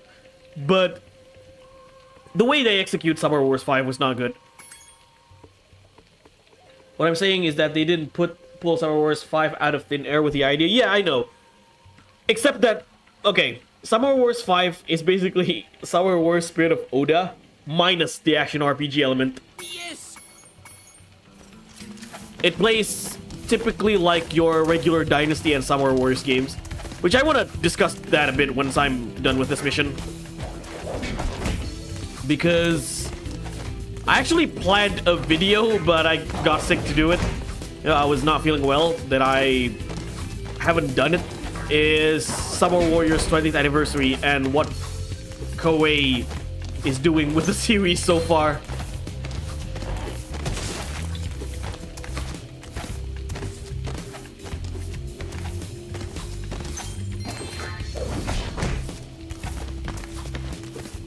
Ah, darn it. I would love Summer Wars 5 so bad. Yeah, same goes with me. Kesson 3, hello, Brandon. Rocks can be kicked, they say. Mushrooms must. Yes, it's bombing time. Right, let me finish this mission first, then I'll talk a bit of Summer Warriors. Because I do want to talk about that game. It's a very underwhelming 20th anniversary of Summer Warriors. I've seen some people saying, so, you know how Chris Gildart called out, oh, for 20th anniversary of Summer Wars, probably the most Koei would do is to release a Photoshop JPEG saying thank you for 20 years, and that's exactly what we got.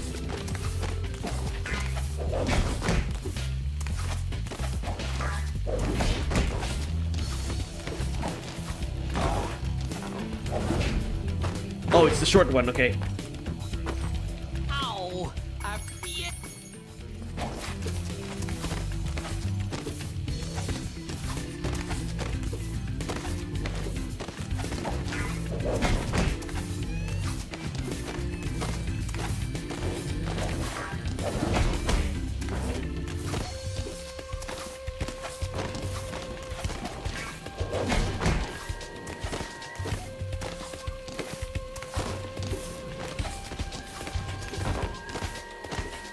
As I was saying, some say it's better than nothing that Koei gave, you know, a happy 20th anniversary JPEG. But to me, the way I see it, it's not better than nothing, it is nothing.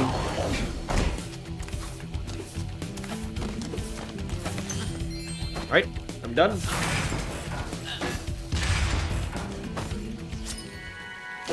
Michelle.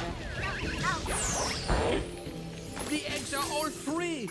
Alright, now to take all of the gems.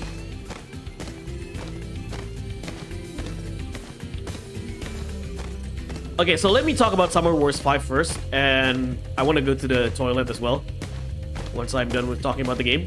So here's the thing. Okay.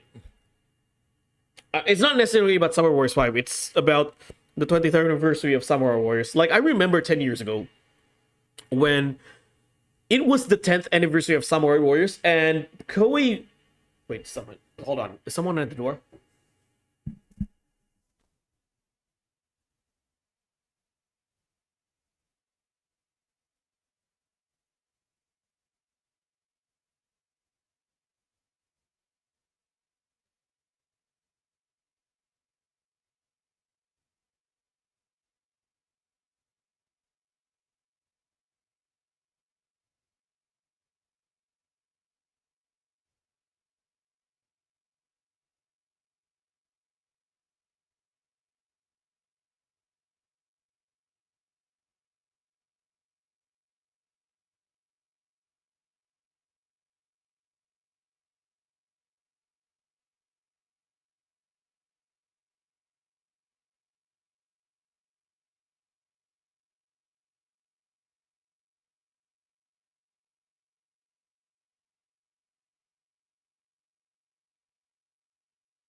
Sorry about that. I have to answer the door, and I went to the bathroom. Yeah. So as I was saying about Summer Warriors, so it's the 20th anniversary of Summer Warriors, right? And basically crickets. Now, 10 years ago, when the 10th anniversary of Summer Warriors happened, I remember Koei and Omega Force were promoting the living shit out of Summer Wars 4. Like, not only we got a game to celebrate the 10th anniversary, Summer Wars 4, but Koei promoted the game with an OVA as well. So we got an anime based of Summer Wars 4 to hype up the 10th anniversary of Summer Wars and also Summer Wars 4 as the game. Now, fast forward 10 years later, which is now, nothing. Koei just brings up a Photoshop JPEG saying thank you for 20 years, and then that's it. Now, why this kind of okay, you can say it bothered me because 3 years ago when Summer Wars 5 came out, Koei was very hands-on, right? Koei was very vocal in promoting that game. Like, I remember I read an interview, I forgot where it was, but I remember reading an interview where Koinuma Hisashi, the producer of Summer Warriors, said that we want to take Summer Warriors into the next level with Summer Warriors 5. So it's not just I remember he said things like the 1 versus 1000 is a thing of the past. So we want to take this to a whole new level. But at the same time, he was saying that, we want more enemies on screen. Like, how do you want to make Summer Warriors not a 1 versus 1000, but at the same time you want to have more enemies on screen? And I remember as well that he do acknowledge the fact that people were complaining about the difficulty in modern Musou games, that it's too easy, so to speak. Now, again, what I'm bringing up is that they were very vocal on promoting Summer Wars 5, that Koinuma Hisashi said he wanted to take Summer Warriors to the next level, right? And then the game came out, and we all know how that went. Like, some people praise it, Chris Gilrod included. He said it's one of the best Summer Wars game ever as his first impression, but as time goes by, he still enjoyed it, but he also acknowledged the flaws, that the game has no support whatsoever. Koei released that game with the very bare minimum. I was one of the people who defend that game, saying it might be because of COVID that Koei only can do so much with that game. But now the COVID excuse is no longer available. We have passed COVID a long time ago, right? We cannot use the COVID excuse over and over again. So yeah, Summer Wars 5, it got people excited. Some people say it's one of the best Warriors games ever. It's the best Summer Warriors game to date. I mean, I disagree with that whatsoever, and I've been very vocal in disagreeing with that. Yeah, like, the game is so bare minimum. People are like, oh yeah, I would love to see what's next for Summer Warriors 5. Are we gonna see Summer Warriors 5 2? Are we gonna see Summer Warriors 5 Empires? Or what will happen in Summer Warriors 6? Nothing. Right? Nothing. Summer Warriors 5, with the bare minimum that we got, just drop, and then that's it. It feels like all these talk about Koei and Omega Force wanting to take Summer Wars to a whole new level probably is just bullshit. Yeah, it has the right idea, just execute poorly. Again, where was this idea of taking Summer Warriors to the next level? The only thing I'm looking at is they're putting Summer Warriors down to the toilet. No, like, so fast forward 3 years later, we're at the 20th anniversary of Summer Warriors. There are a lot of talks. Hey, Pepsi Gaming Chat. Pepsi, newest Koei's game that has potential are Summer Wars 5 and Wild Heart. Exactly. They have potential, but Koei decide, Wild Hearts is another Omega Force game that somehow they abandoned. There are flaws in the... this is my problem with Koei, okay? So, a lot of times, Koei tries to reinvent or, reinvent the series or reinvent a certain game. They always come across as... Well, I'm talking Omega Force, okay? I'm mainly talking about Omega Force, which is under Koei. So whenever Omega Force tries to reinvent a game, all right, whether it's from a pre-existing series or something new, it always comes down to putting half-ass effort That's the vibe I'm getting. Whether it's Dynasty Warriors 6, Dynasty Warriors 9, Summer Wars 5, or Wild Hearts, what they're trying to do has potential, but the way they execute it is half-assed. Now, instead of, okay, trying to fix what we do wrong here, Omega Force, okay, Koei and Omega Force decides, you know what, let's ditch this idea altogether, and went back on how we do, or like, let's approach the next game retroactively. So let's go back to what we did better, or what we have done better, and stick to that until the time we need to reinvent again. That's what happened in Dynasty Warriors 7. Like, Dynasty Warriors 7 went back to the basic normal charge attack type, right? Normal charge attack combat, and completely ditched the Dynasty Warriors 6 combat. Now, Dynasty Warriors 6 combat has some issues. The Renbu system is the biggest issue of Dynasty Warriors 6 combat, but it has also potential. Like, I do like the fact in not Summer Warriors 6, Dynasty Warriors 6, I do like the fact in Dynasty Warriors 6 you have more than just 6 chain of normal attacks. You have more than just 6 strings of attacks. Dynasty Warriors 5 has 9 strings of normal attacks. Dynasty Warriors 6 has a ton of maybe more than 10, maybe 15 strings of normal attacks. I don't even really count it, but it has more than just 6. Now, what they did in Dynasty Warriors 7 is that they went back to having 6 chains of normal attacks, which is, I don't know why they didn't just borrow some ideas from Summer Warriors. Let's have a type-based combat, normal type, charge type, or special type. Maybe shake things up a bit for Dynasty Wars, but let's add, the way I see it, okay, I've said in my Discord server, do you know the biggest praise I have when it comes to gameplay in Sengoku Basara? Now, Sengoku Basara have 2 eras, I like to call, the classic era and the modern era. Classic era is Basara 1 and 2. Modern era is Basara 3 and 4. Now, the gameplay between Basara 1 and 2 and 3 and 4 are completely different.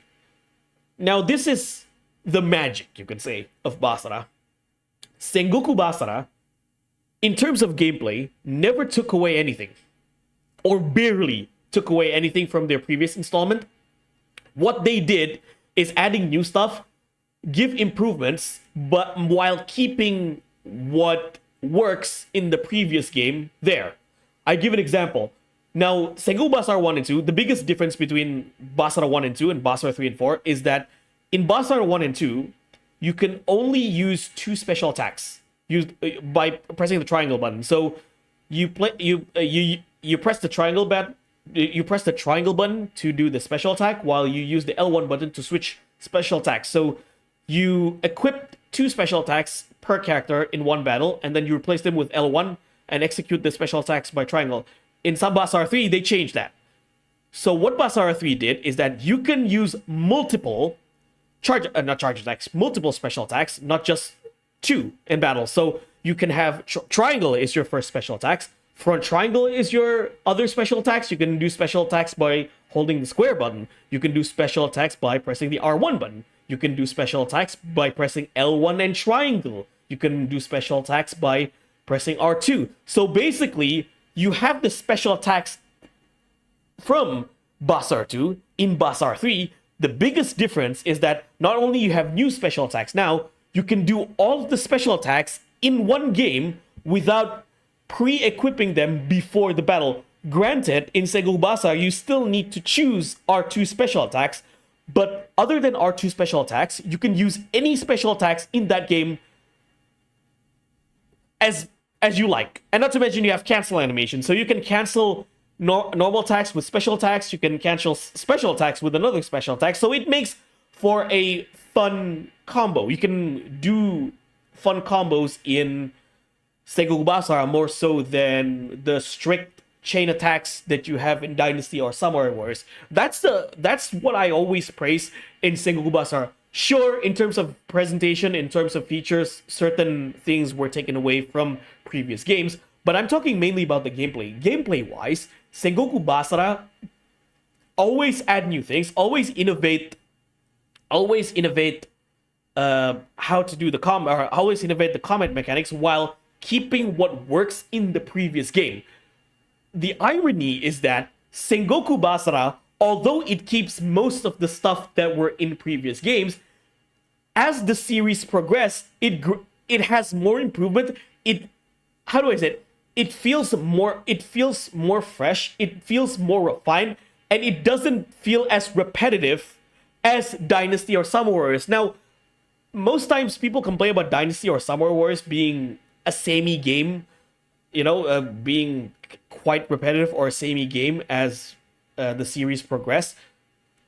In some aspects, I do agree, but I don't really, but not to an extent. I do feel like when I play Summer Warriors 1, it's a completely different game than in Summer Warriors 4, although there are some things, there are some things that's still part of Summer Wars 1, and same goes with Dynasty Wars. But what I'm saying is that Capcom, with Sengoku Basara, was able to maintain more of its identity while keeping the game fresh, better so than Koei's Dynasty or Summer Warriors, if that makes sense to you guys. And here's another thing that Pepsi Man once told me, and I 100% agree with him, because he's a Monster Hunter player and I'm a Musou game player. He said this about Wild Hearts and Monster Hunter. It's so funny that Capcom can make a better Musou game than Koei, yet Koei cannot make a better Monster Hunter-like game than Capcom. Here's the difference between God of War and Dynasty Wars 9. Yes, they both reinvent their game outside their comfort zone, but God of War know what they should focus, which is storytelling and world part. But in Dynasty Wars 9, the dev don't even try enough in their open world stuff. They barely make unique assets of the world.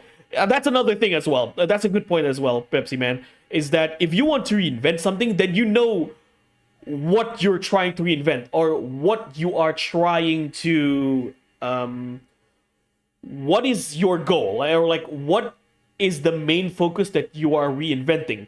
Like Dynasty Wars 9, you want to make an open world for Dynasty Wars? Fine. But do you know how to do that properly, or do you know what you're gonna do with the Dynasty Wars open world? Because when I play Dynasty Wars 9, it feels like the game was developed by people who don't know what they're doing. And another thing is that just from the concept alone in Dynasty Wars 9, you have an open world game, a story-driven open world game with 90 characters, and each 90 characters have their own story. Isn't that a bloated game? Like, I like a game that is rich in content, but I don't see Dynasty Wars 9 as a game that's rich in content. What I see, it's bloat. It's more or less the same thing over and over again, multiplied by 90. That's Dynasty Wars 9.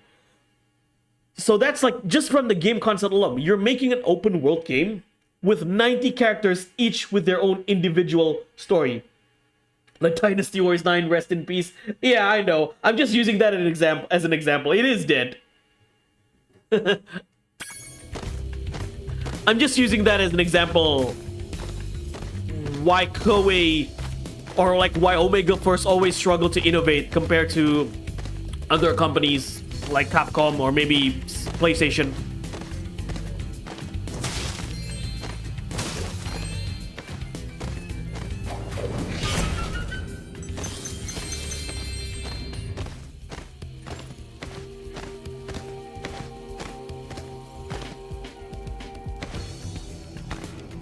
They don't even try to fix balancing for Kakurui stuff. Oh, yeah, for Wild Hearts, right?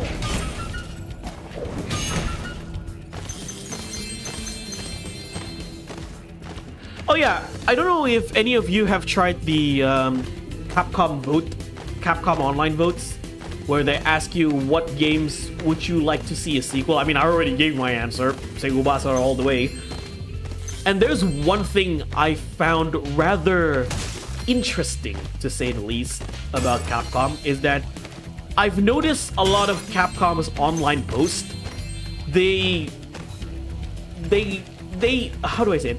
I've noticed with a lot of Capcom's online posts, they tend to show Masamune from Sengoku Basara a lot. So in that vote, okay, in that Capcom vote, they have mascots. They have Capcom mascots for the vote, like showing on the vote. So you got Ryu, you got Dante, you got Mega Man, Roll, Phoenix, right?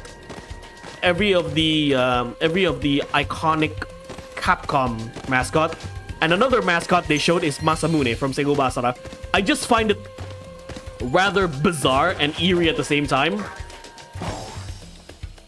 I feel like Capcom, regardless that... Okay, Segu Basara is a niche game. If you compare the sales to Segu Basara and Koei's Dynasty Warriors, of course, Koei's Dynasty and Summer Warriors will top Basara sale. I mean, it's a given. However, I feel like Capcom have shown more acknowledgement lately to Sengoku Basara, one of their most niche titles, than Koei to Samurai Warriors, which is one of their flagship titles. I just find that somewhat eerie. I really like Wild Hearts. I've been getting into Monster Hunter when Koei tried their hand at a hunter game. I had to try a beautiful game with so much potential. Yeah, but the game's dead as well because Koei stopped supporting the game. Koei and EA. I don't know who's to blame.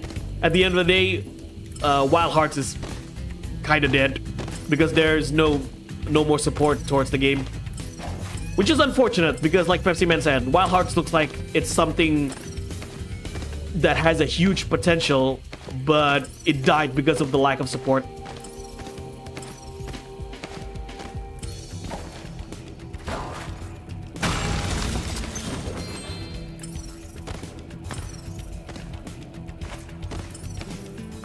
Dynasty Warriors 9 open world would have been better if it was like Strike Force.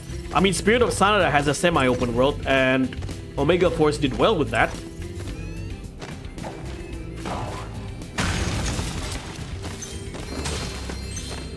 Fate Samurai Remnant is an action RPG with a semi-open world, and from what I've heard from people so far, that game is good. Which I have come to the conclusion that Koei and Omega Force just want to focus when it comes to Warriors games. They want to focus more on the spin-off titles because you can clearly see they put a lot more effort in their spin-off titles. Well, with the fact that it's a collab title, they're handling someone else's IP, so they want to make sure they don't fuck up that part. And regardless if they share their income with another company. Yeah, but the fact still remains is that even with the shared income with another company, these games sold better. Hence, it sold better for Koei Tecmo in general. Like Koei Tecmo and Omega Force does more sales for a collab IP than they do with their own main flagship series.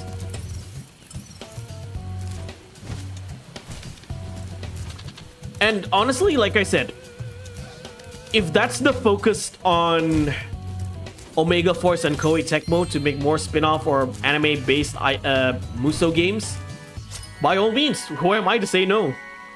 I'm not a shareholder at Koei Tecmo. I'm not a developer at Omega Force. I don't have any say. In fact, I think it's a good thing because Koei can make the games they want to make. Because, as I said in the video I made a couple of months ago, is that it's better to have games with actual development or actual passion. You know what I'm saying? It's better for Omega Force and Koei to develop a game they want to make than to just release a game for the sake of releasing a new title, aka Samurai Warriors 5. Because at that point, not only it's not going to sell well, they're wasting development budget. It's dead weight, like I said.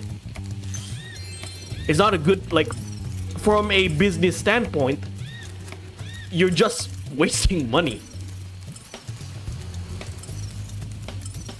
You basically need to look at it at two sides of story. It's not just based on based on what you want as a gamer or as a customer, but you need to take a look at from Koei's standpoint as well.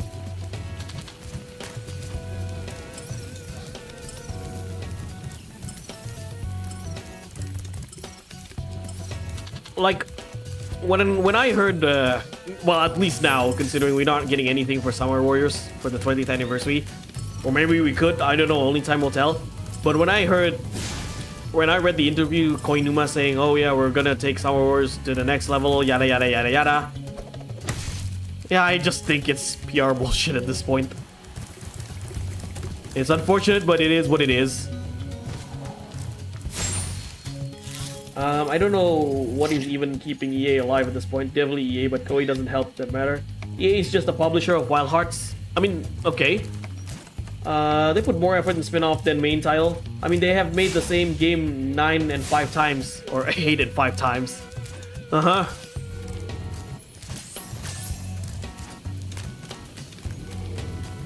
Which, by the way, next year is going to be the 20th anniversary of Sengoku Basara. I'm actually more curious about that. Like, I'm actually more curious on what Capcom might do for the 20th anniversary of Sengoku Basara. I've mentioned as well in my... guys, before I continue, are there any audio delays? Because OBS keeps fucking up for some reason.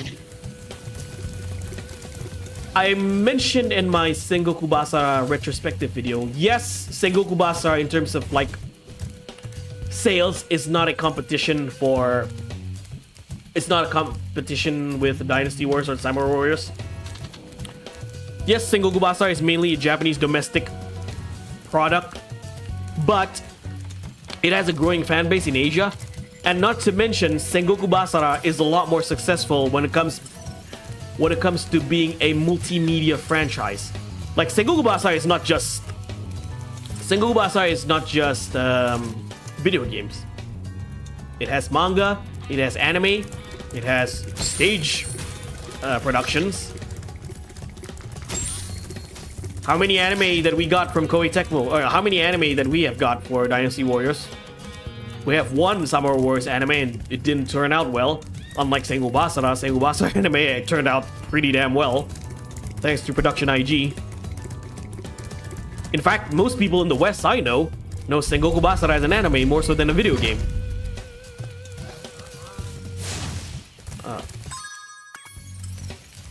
I need to find the rest of the... Oh, it's in Sheila's...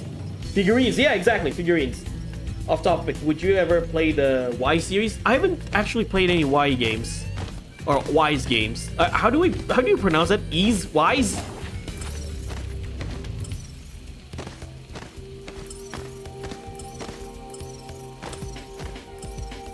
Oh, what? Wait. Where do I go? I'm done here? Oh, Ease. Okay, Ease. I haven't played any Ease games, unfortunately. I do plan to play an RPG on Ramadan. So once I'm done, I need to finish this game quickly because I'm going to go on a business trip in the next 2 weeks, just for a week. The one game I'm planning to do, or I'm planning to stream for Ramadan, is Inuyasha Secret of the Curse Mask. It's going to be the first turn-based RPG I'm streaming. Oh, there's the key. How do I get there?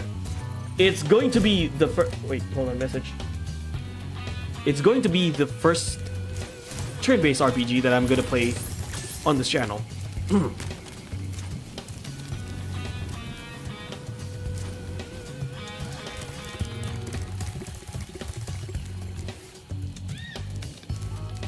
And why do I pick... sorry. And why do I pick Inuyasha Secret of the Curse Mask? Well, it's because it's Inuyasha. Do I really need to explain more why I picked that game?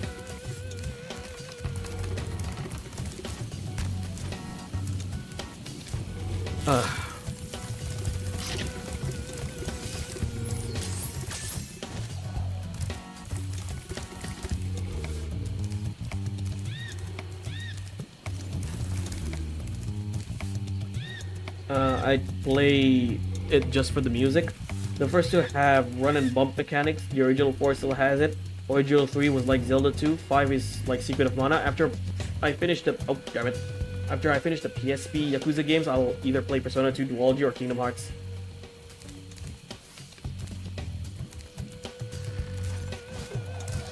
I know someone in my Discord server really loves Ease.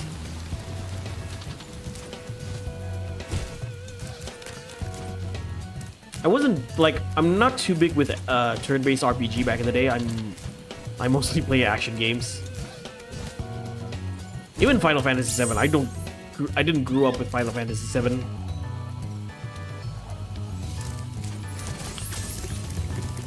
Like the one Square Enix game that I invested back in the day was Kingdom Hearts.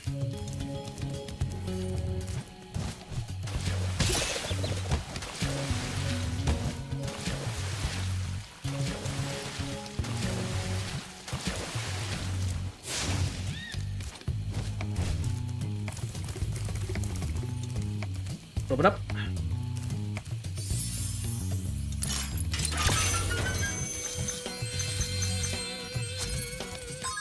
Are we done here?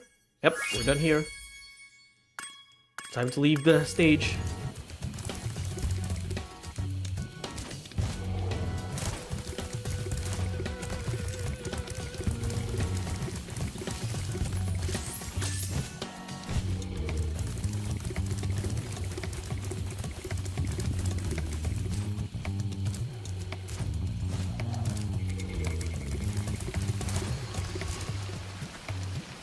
Tried the demo for Grand Blue Relink. Seems good. He's especially the earlier one is more on action side than RPG. Ah, okay.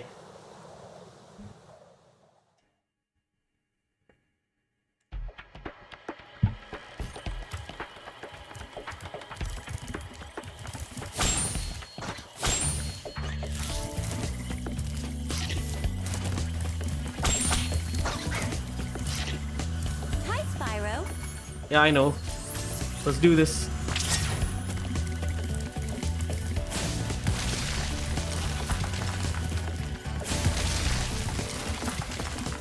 Spyro with the light horns was so cool, by the way.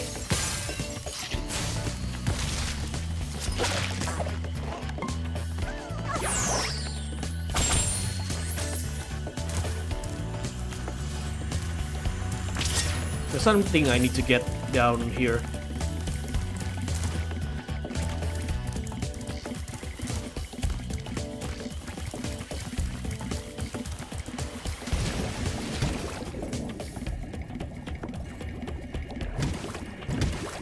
I do remember there's something here.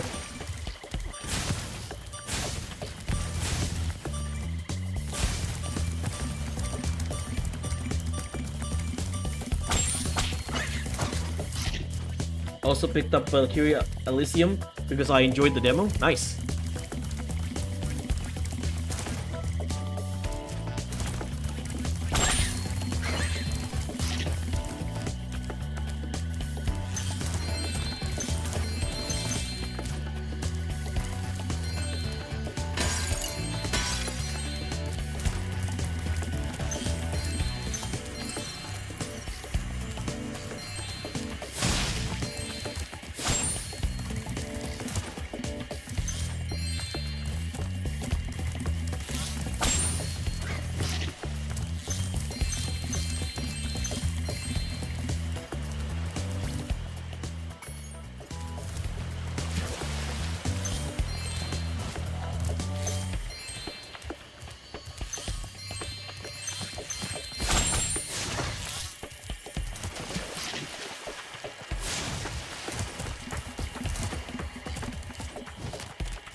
Interesting name, Modesty.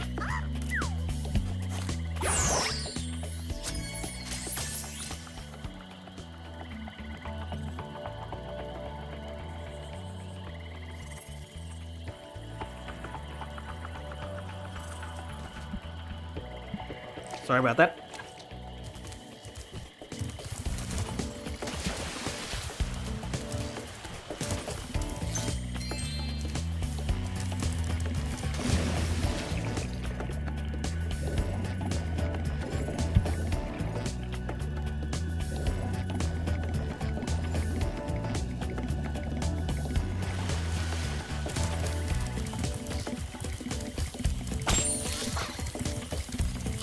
Yeah, let's collect the gems first.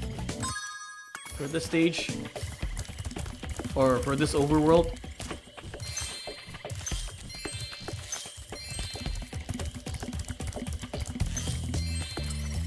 Ah, there's the one I'm looking for.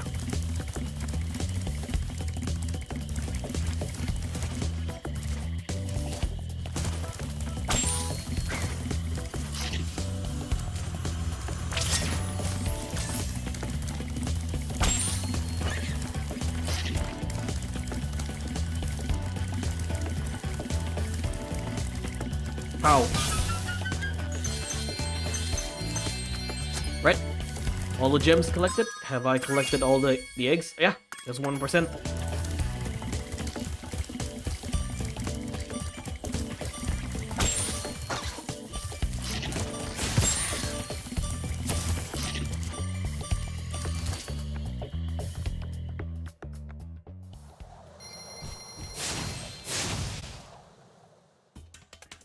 Just curious, how many of you are keeping up with WWE? Rhinox have been harassing us all day.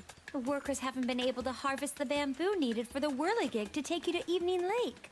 We've tried asking them to leave, but there's no reasoning with them. I'm thinking about trying the AEW game. AEW Fight Forever. Is it a good game for those of you who are wrestling game fans? Do you mind? I'm trying to avoid being trampled by a water buffalo.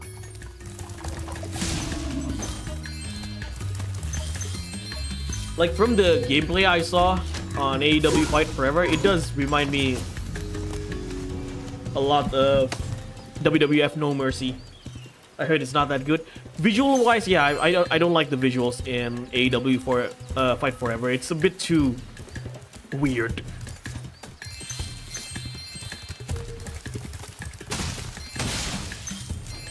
I played WWE 2K23 and I think WWE 2K23 is really good for what it is. Now we are gonna have 2K24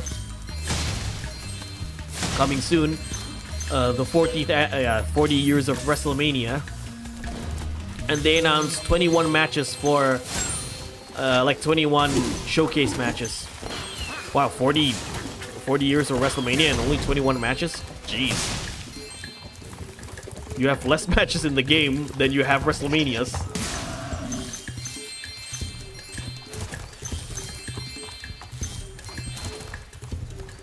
Speaking of WrestleMania, by the way, my favorite main event for WrestleMania is the main event that no one is allowed to talk to, or is not allowed to talk about.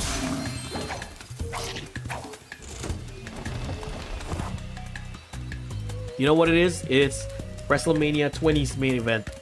Triple threat match for the World Heavyweight Champion between Triple H, Shawn Michaels, and Chris Benoit. Yeah, the main event that WWE wants us to forget. It's probably never going to come out in any WWE 2K games as a showcase.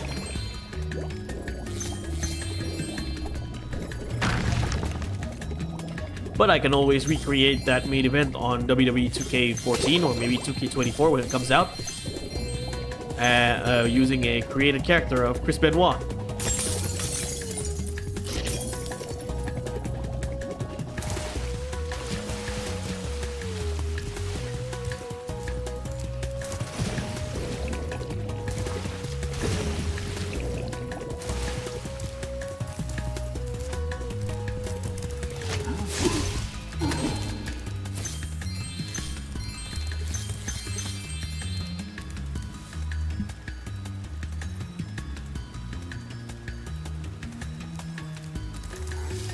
Well, I heard mixed reception for AEW Fight Forever. Some people liked it, some people don't.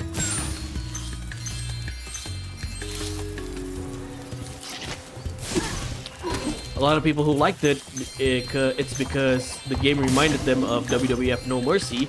A lot of people who don't like AEW Fight Forever thinks that the game is severely outdated in terms of visuals and gameplay.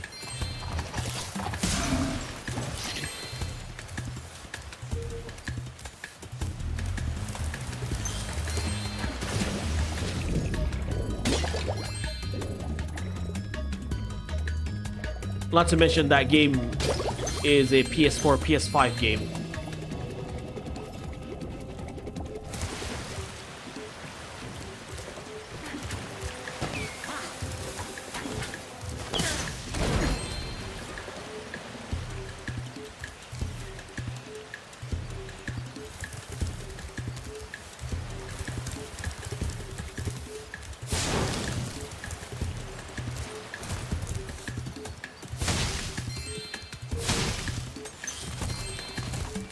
Is there a special mission for Bamboo Fortress? Oh, No. the emergency escape bridge. Why didn't I think of it sooner? I shall activate it right away. This is also one of my favorite stages in the game. We would be honored Especially if with you the would Chinese accept this aesthetics. as a token of our appreciation. Tom.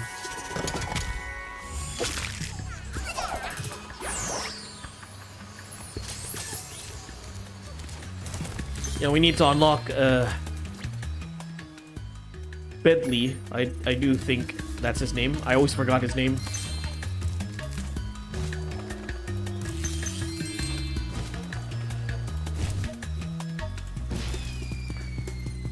That was silly of me.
Pee-wee.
All right.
Where to go now?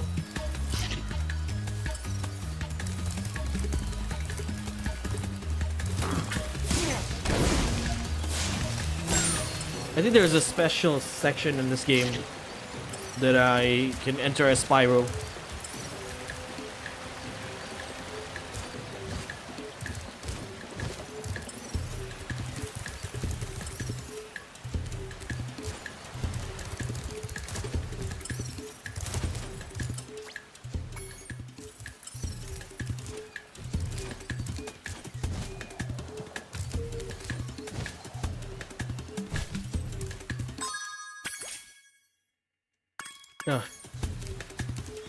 Am I done here?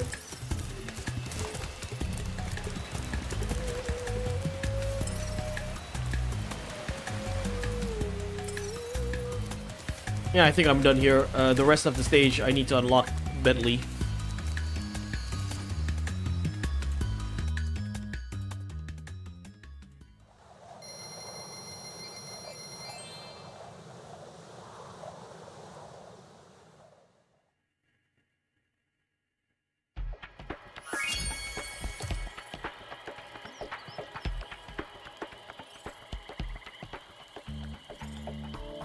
Wait, hold on. I need to check something.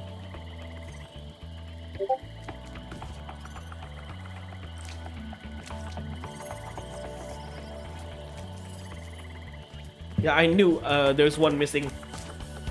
There's supposed to be a shooting range.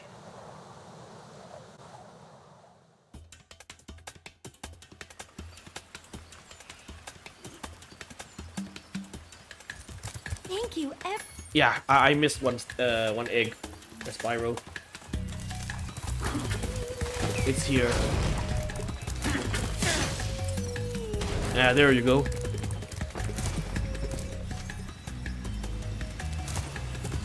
Please help us, Spyro. Sure. Please hop. I'm gonna help.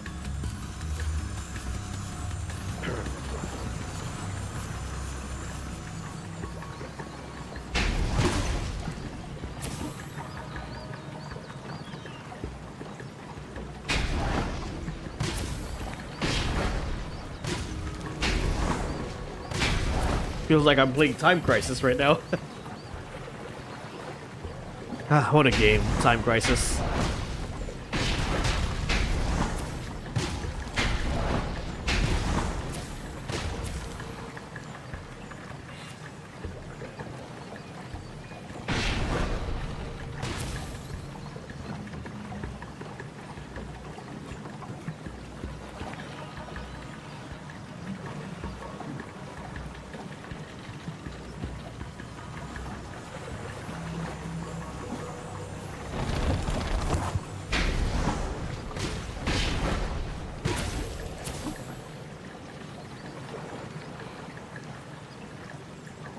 Right.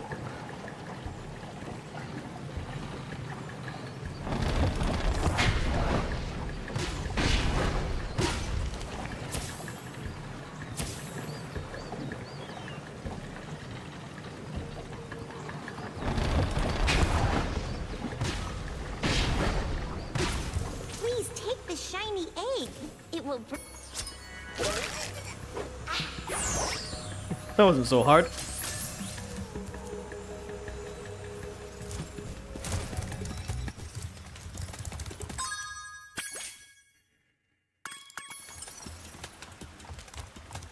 Alright, let's leave this level.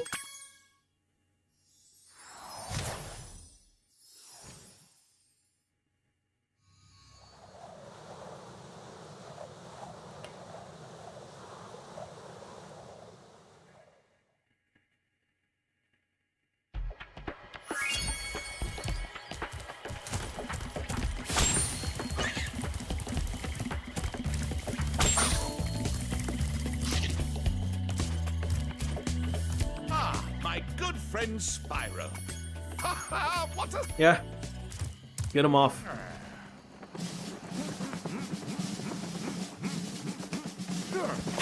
Sergeant Bird, 90068. Awaiting orders, sir. I think you'll have to find your commanding officer for that. Hey, what are those things? These are the latest military hardware. BBX-9 rocket launchers, state-of-the-art. So why didn't you use them to escape? Because I have limited ammo, and I wanted to conserve it for this.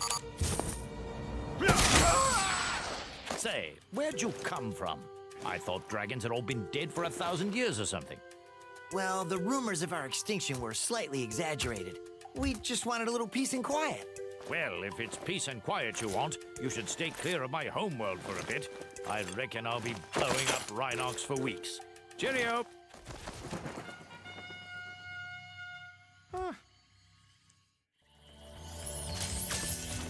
Now, Sergeant Bird is probably my favorite out of all the supporting characters in this game. He's easily the most fun I've had to play. The hummingbirds. They must be in peak physical condition if we're going to take on the sorceress. Sir, the situation is this. Yesterday, at 1845 hours, the Rhinox invaded. We defended as best we could, sir. But without your leadership, we couldn't put up an effective resistance. By 1900 hours, the rest of the squad was captured, and the Rhinox had complete control of the base.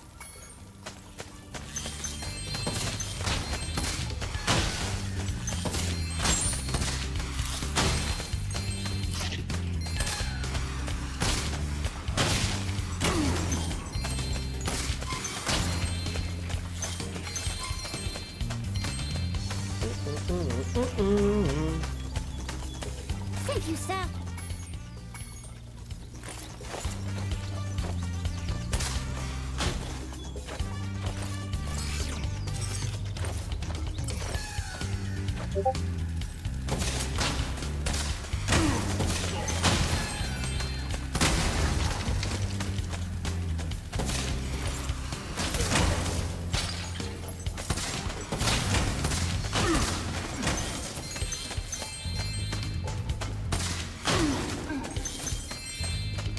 Fly.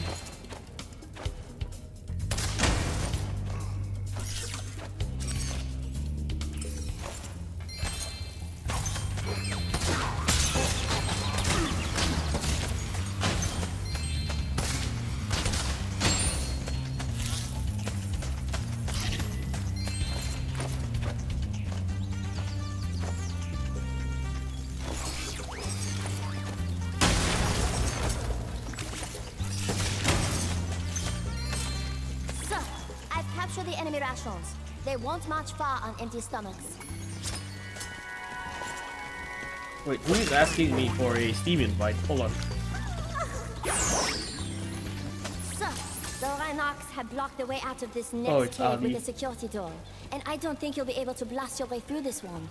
I recommend you land on the weights and carry them to the pressure-sensitive security switches on either side of the door. When in position, press the charge button to drop the weight. Press the action button once to look down, and press it again to look up, sir. Hold on, let me mute the Discord notification right now.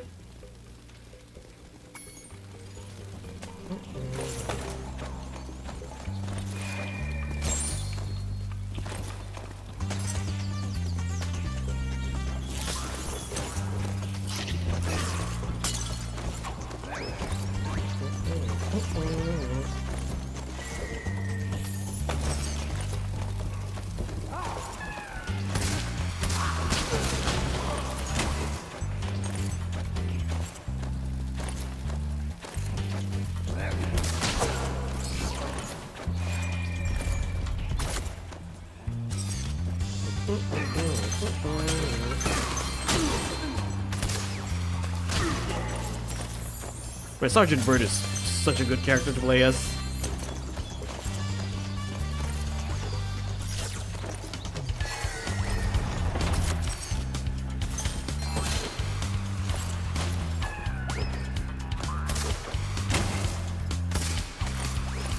Rescue the birds.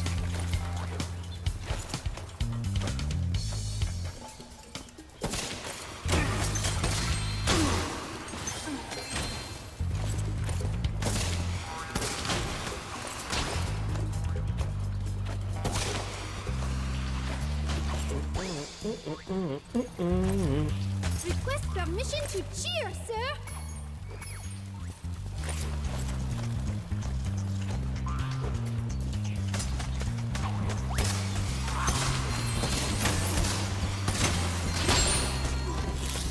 Alright, I got something. Keep fighting a good fight, sir. We're almost there.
Keep fighting a good fight, sir.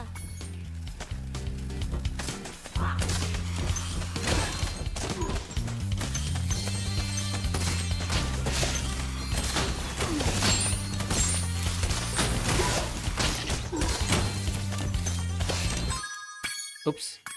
Right, look. Bomb to go first. Okay.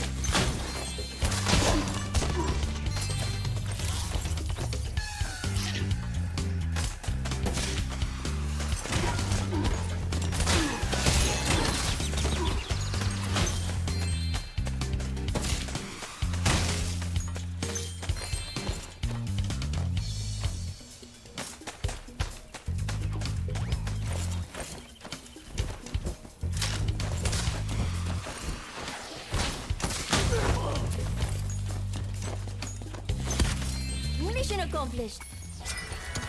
Try and leave.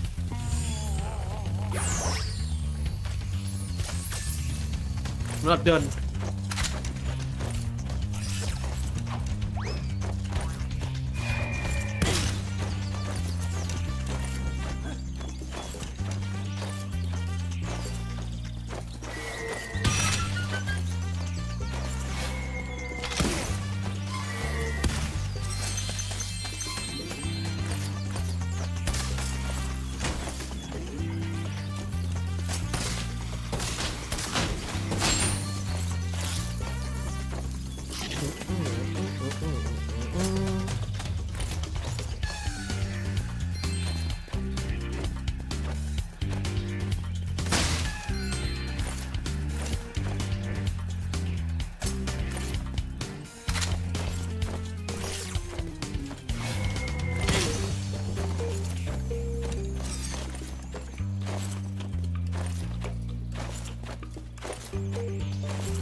Okay.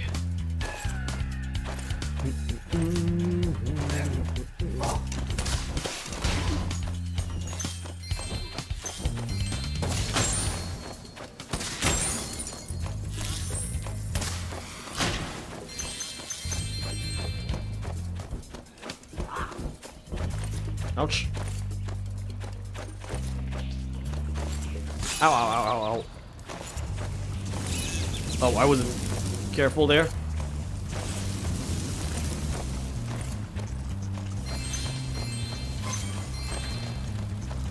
What are waters.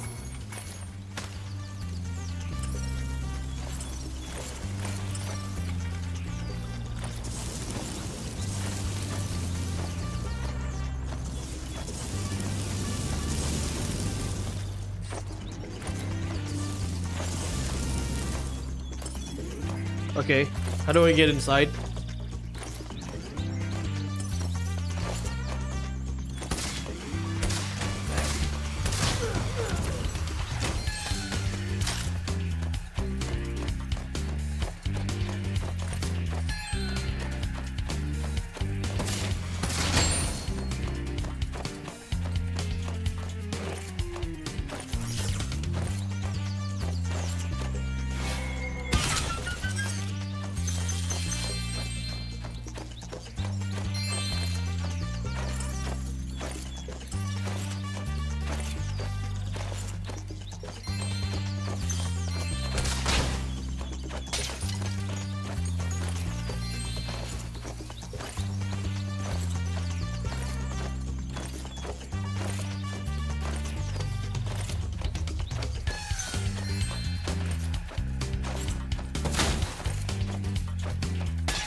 Alright, let's take this grenade or rocket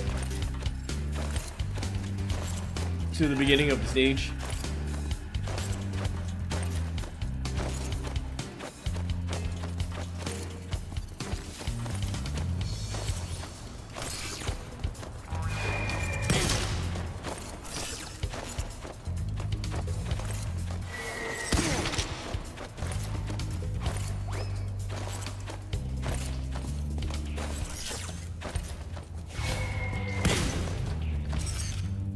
I need more rockets.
Before I was captured,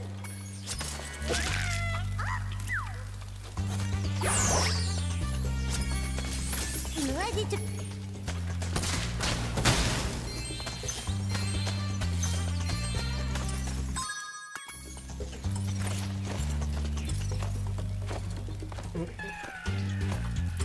Okay, let's catch the remaining gems and get the hell out of here.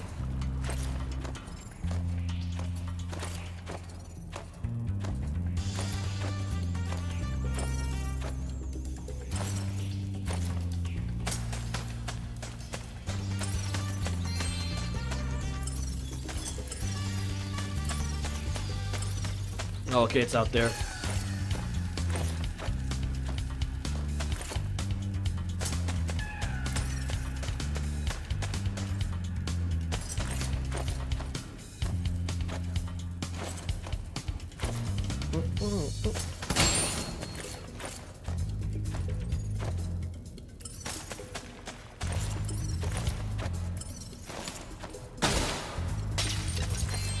Right, we got all of them. Now let's get out of this place.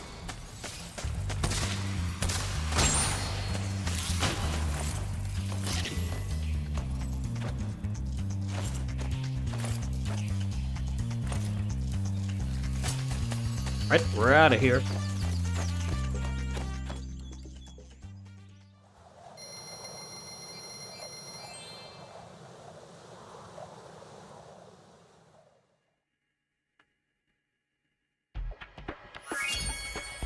Quick march, Spyro. We're off to the whirligig. Yeah, I'm not done here, Sarge.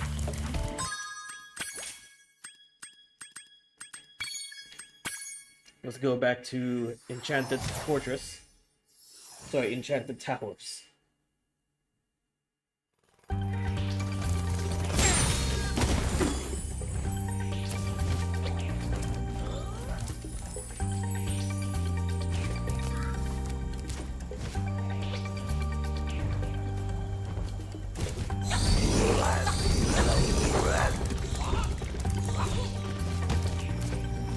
I'm ready to patrol the towers and the perimeter of the islands whenever you want me to. It's good to be...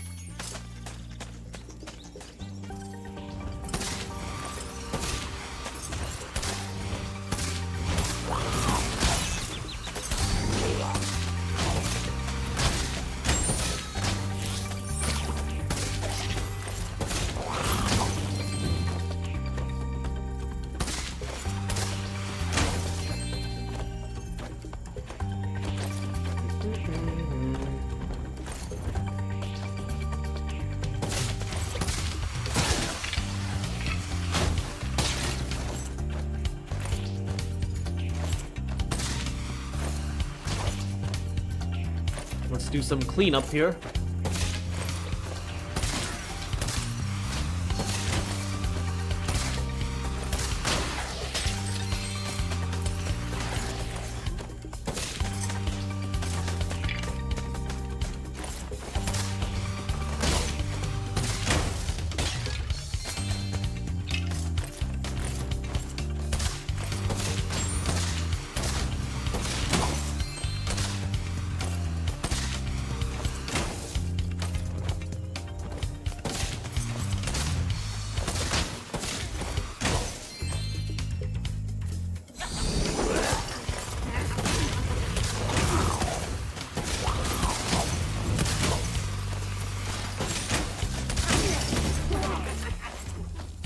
Where do I go now, Sparks?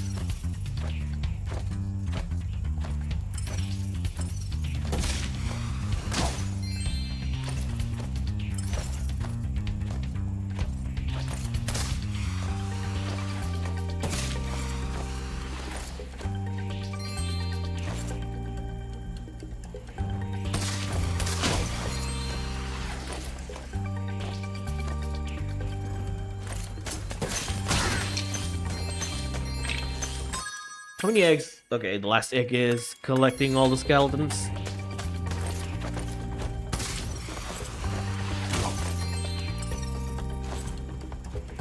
Oh, I haven't got this egg. Okay. Oh, I already got this egg. Sorry.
Okay, we got all the gems. Now we need to find all the bones.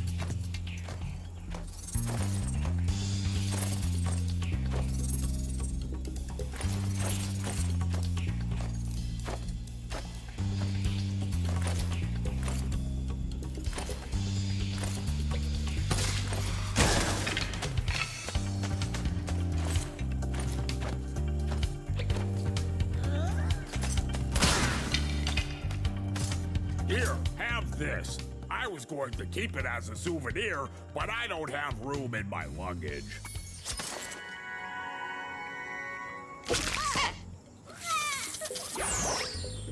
My friend is feeling much better now.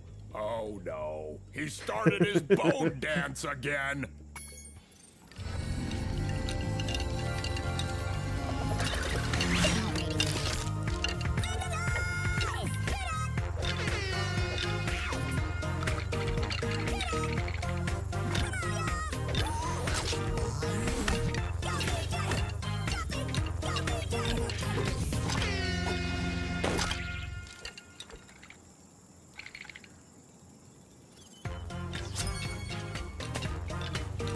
Oh no, he does the Fortnite dance.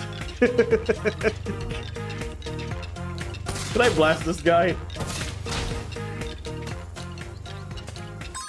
Alright, let's get out of here.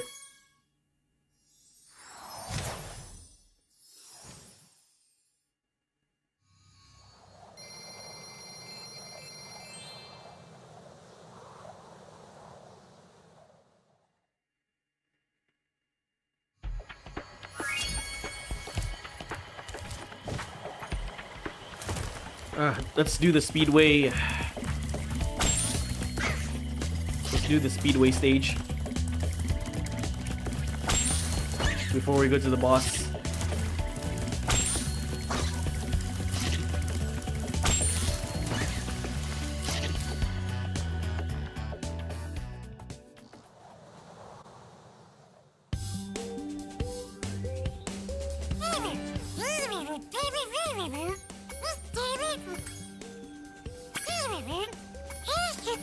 Alright, let's go.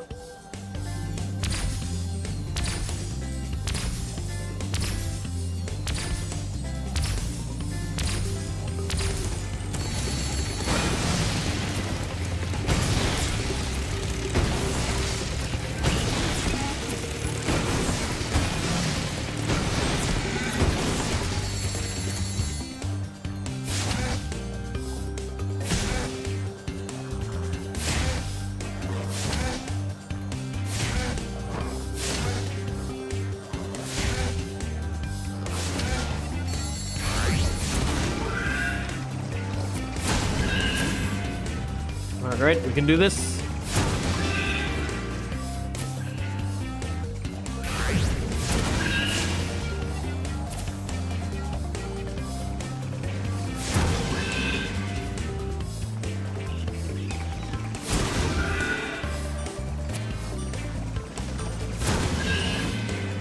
Uh-oh. Oh, that was close.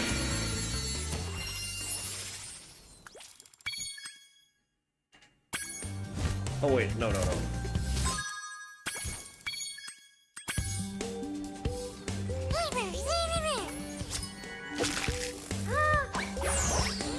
Let's do the second challenge. Sparks is adorable.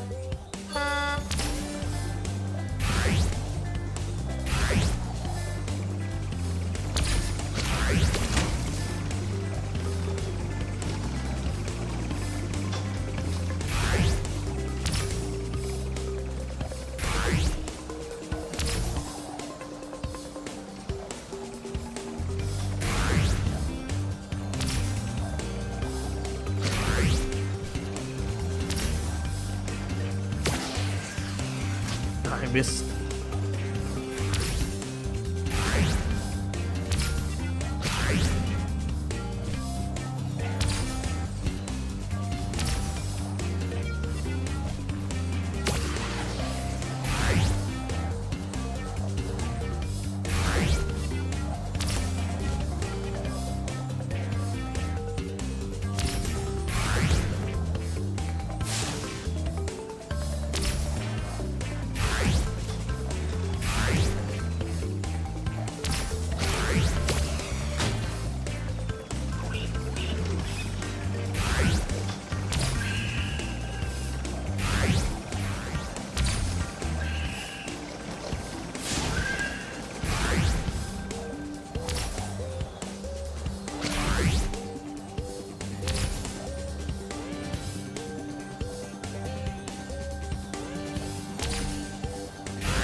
Ah, I'm too late.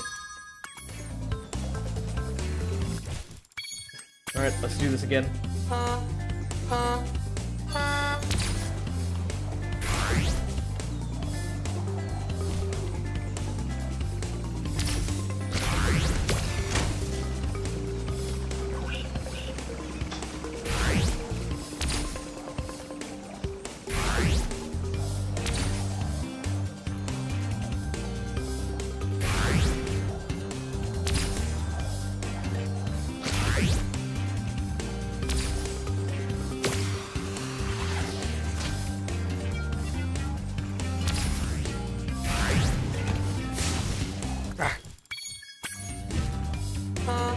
That was clumsy of me.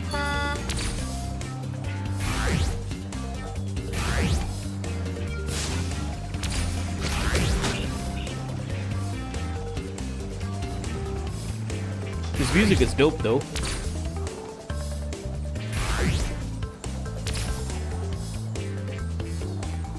This music really feels very Crash Bandicoot.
Oh, I win. I win. Ooh, that was so close.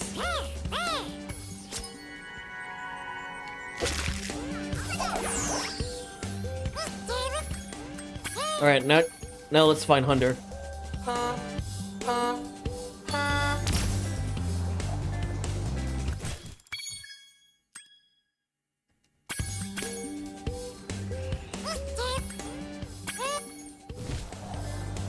Let's find Hunter. Where are you? I think he's in the barn house. Ah, there you are. Spyro! You're not gonna believe this, but there are sheep saucers and space cows all over this place. We gotta stop them before they abduct somebody. I'm gonna strap on my jetpack and blast some space cows. Go for it. Look out, cows! Here I come!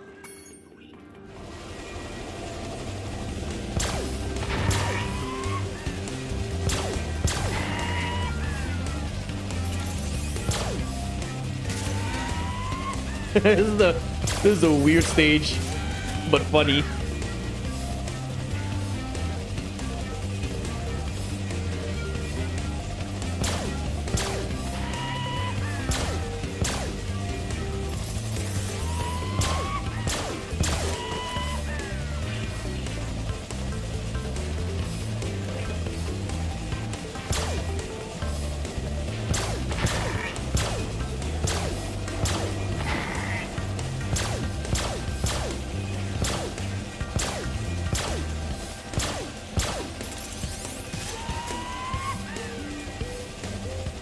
I hope that's all of them.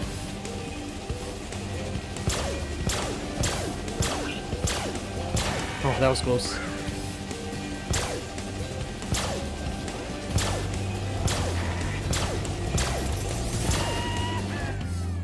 Spyro!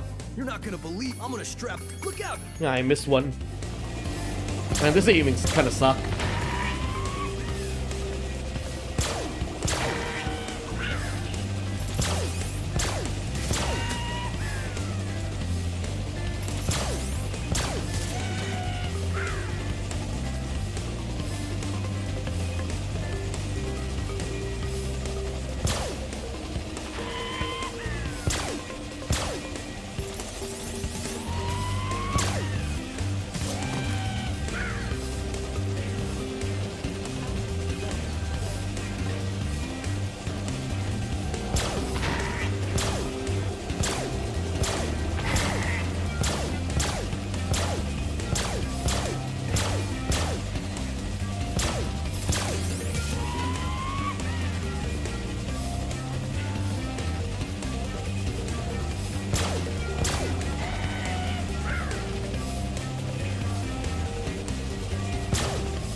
Finally. Just before he abducted this egg. Roberto.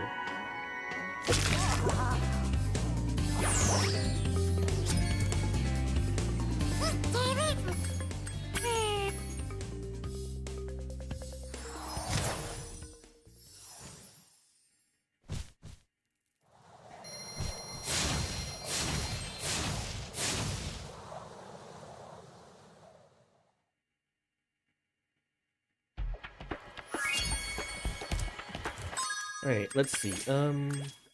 Yeah, there's one place I want to go back. Molten Crater.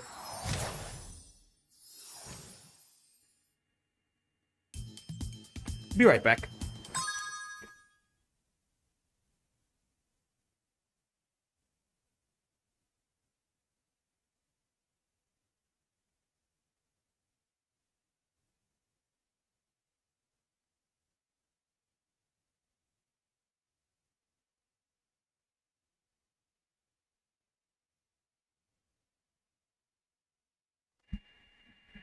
Okay.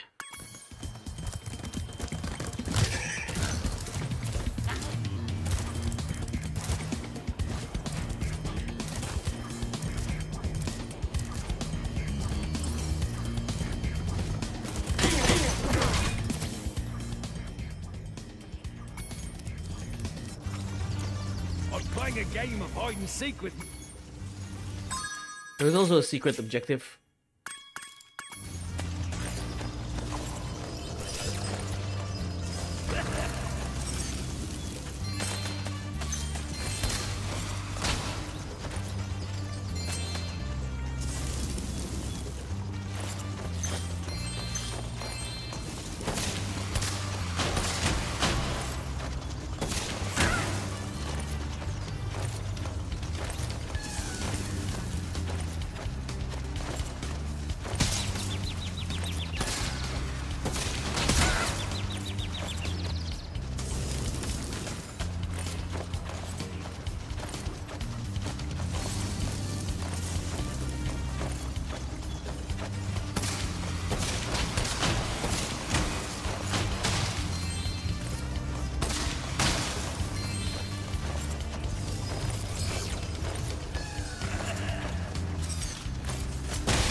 What's the secret objective again?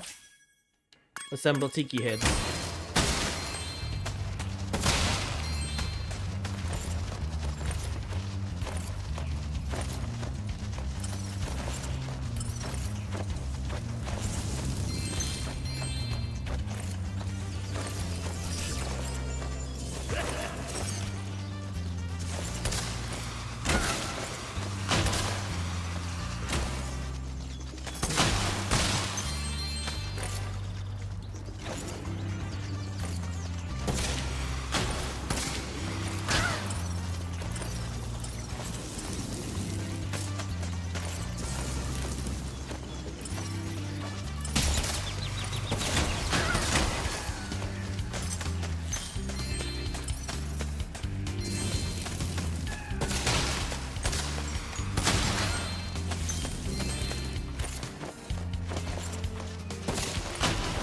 Ouch.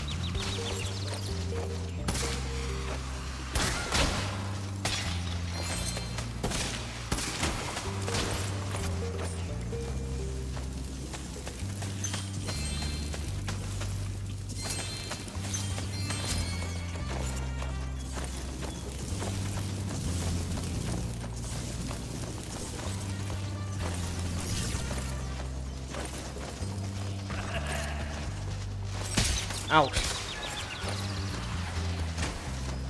Last one.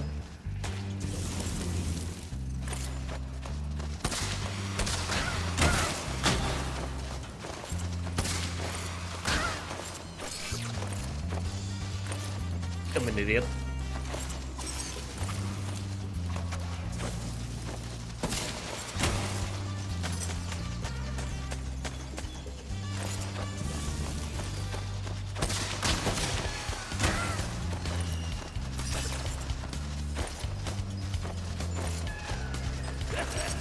Take this egg as a sign of your honorary membership to the lodge.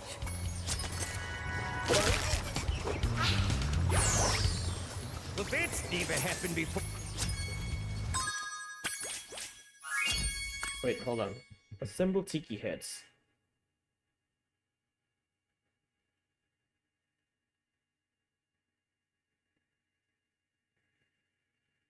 Ah, okay. Yeah, I'm not doing that. I'll do that off stream probably.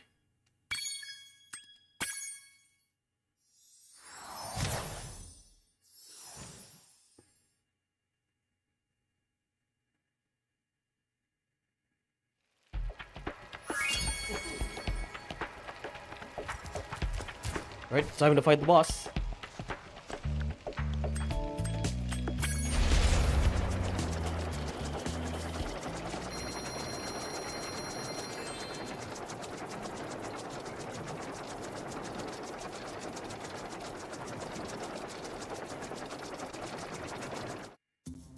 You bumbling, idiotic, worthless fool! I asked you to carry out one simple task and you fail me. I should have known better than to rely on a child. But don't worry about it. I'll deal with them now. These eggs can't be worth all this trouble. Without the dragons, the magic in this world will wither away. Without magic, I'll die. And so will your ever-slim chance of becoming a sorceress. Now, watch how a real sorceress dispatches her enemies. Release me from this cage, you merciless miscreants! How would you like some dragon for lunch?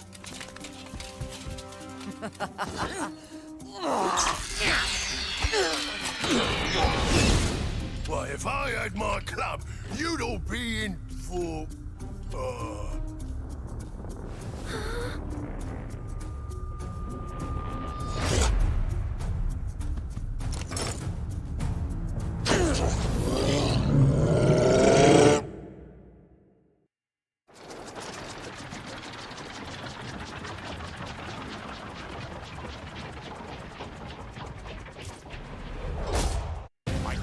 Instincts told me the sorceress would attack you here, so I flew in to help out.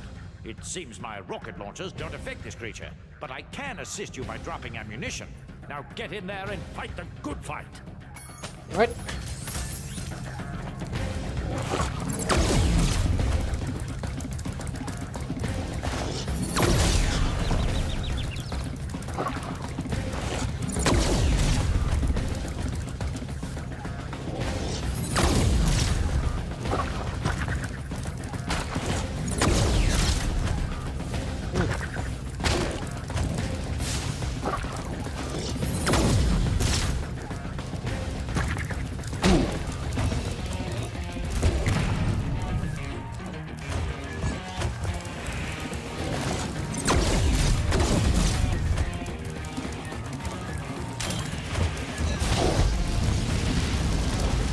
Ow.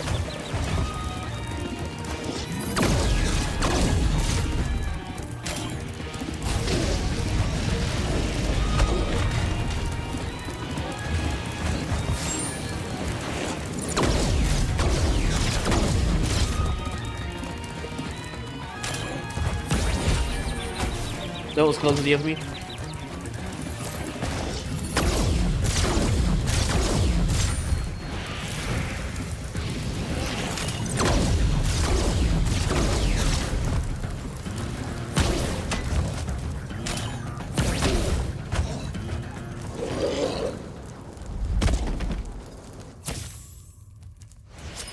Monique.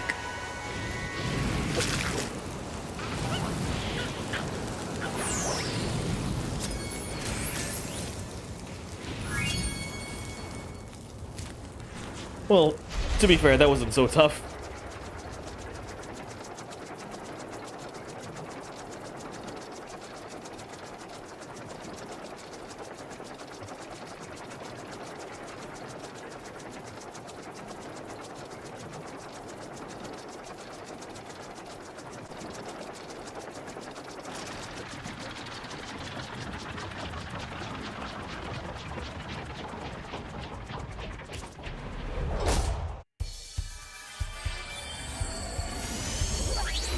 Listen to me, Dragon. Spyro, this is serious now. The sorceress is planning a trap for you, and if she catches you, believe me, you don't want to know what she's going to do. Look, I promise to take good care of the rest of the eggs. I mean it. Just take Hunter and go back home before... I can't say it. Just go. Alright. I think that's enough for tonight, ladies and gentlemen. We are 3.5 hours of streaming right now. I thought it would be shorter than I expected, but yeah, it turns out the stream is longer than I expected. So yeah, I'm gonna stop the stream right here. We're going to continue Evening Lake on the next stream. Now I'm not sure where I'm going to be streaming next, maybe Saturday or Sunday, but I am going to finish Spyro before the end of February because I have something to do out of town at the end of February. So yeah, look forward to that. So yeah, thank you guys so much for watching. If you haven't subscribed to the channel, do subscribe to the channel. It's absolutely free. Subscribe to my second channel as well, Profar Playthroughs. I'm uploading Tekken 5 gameplay, and if you want to hang out with me, the boys and girls on Discord, this link to the Discord server is in the description below.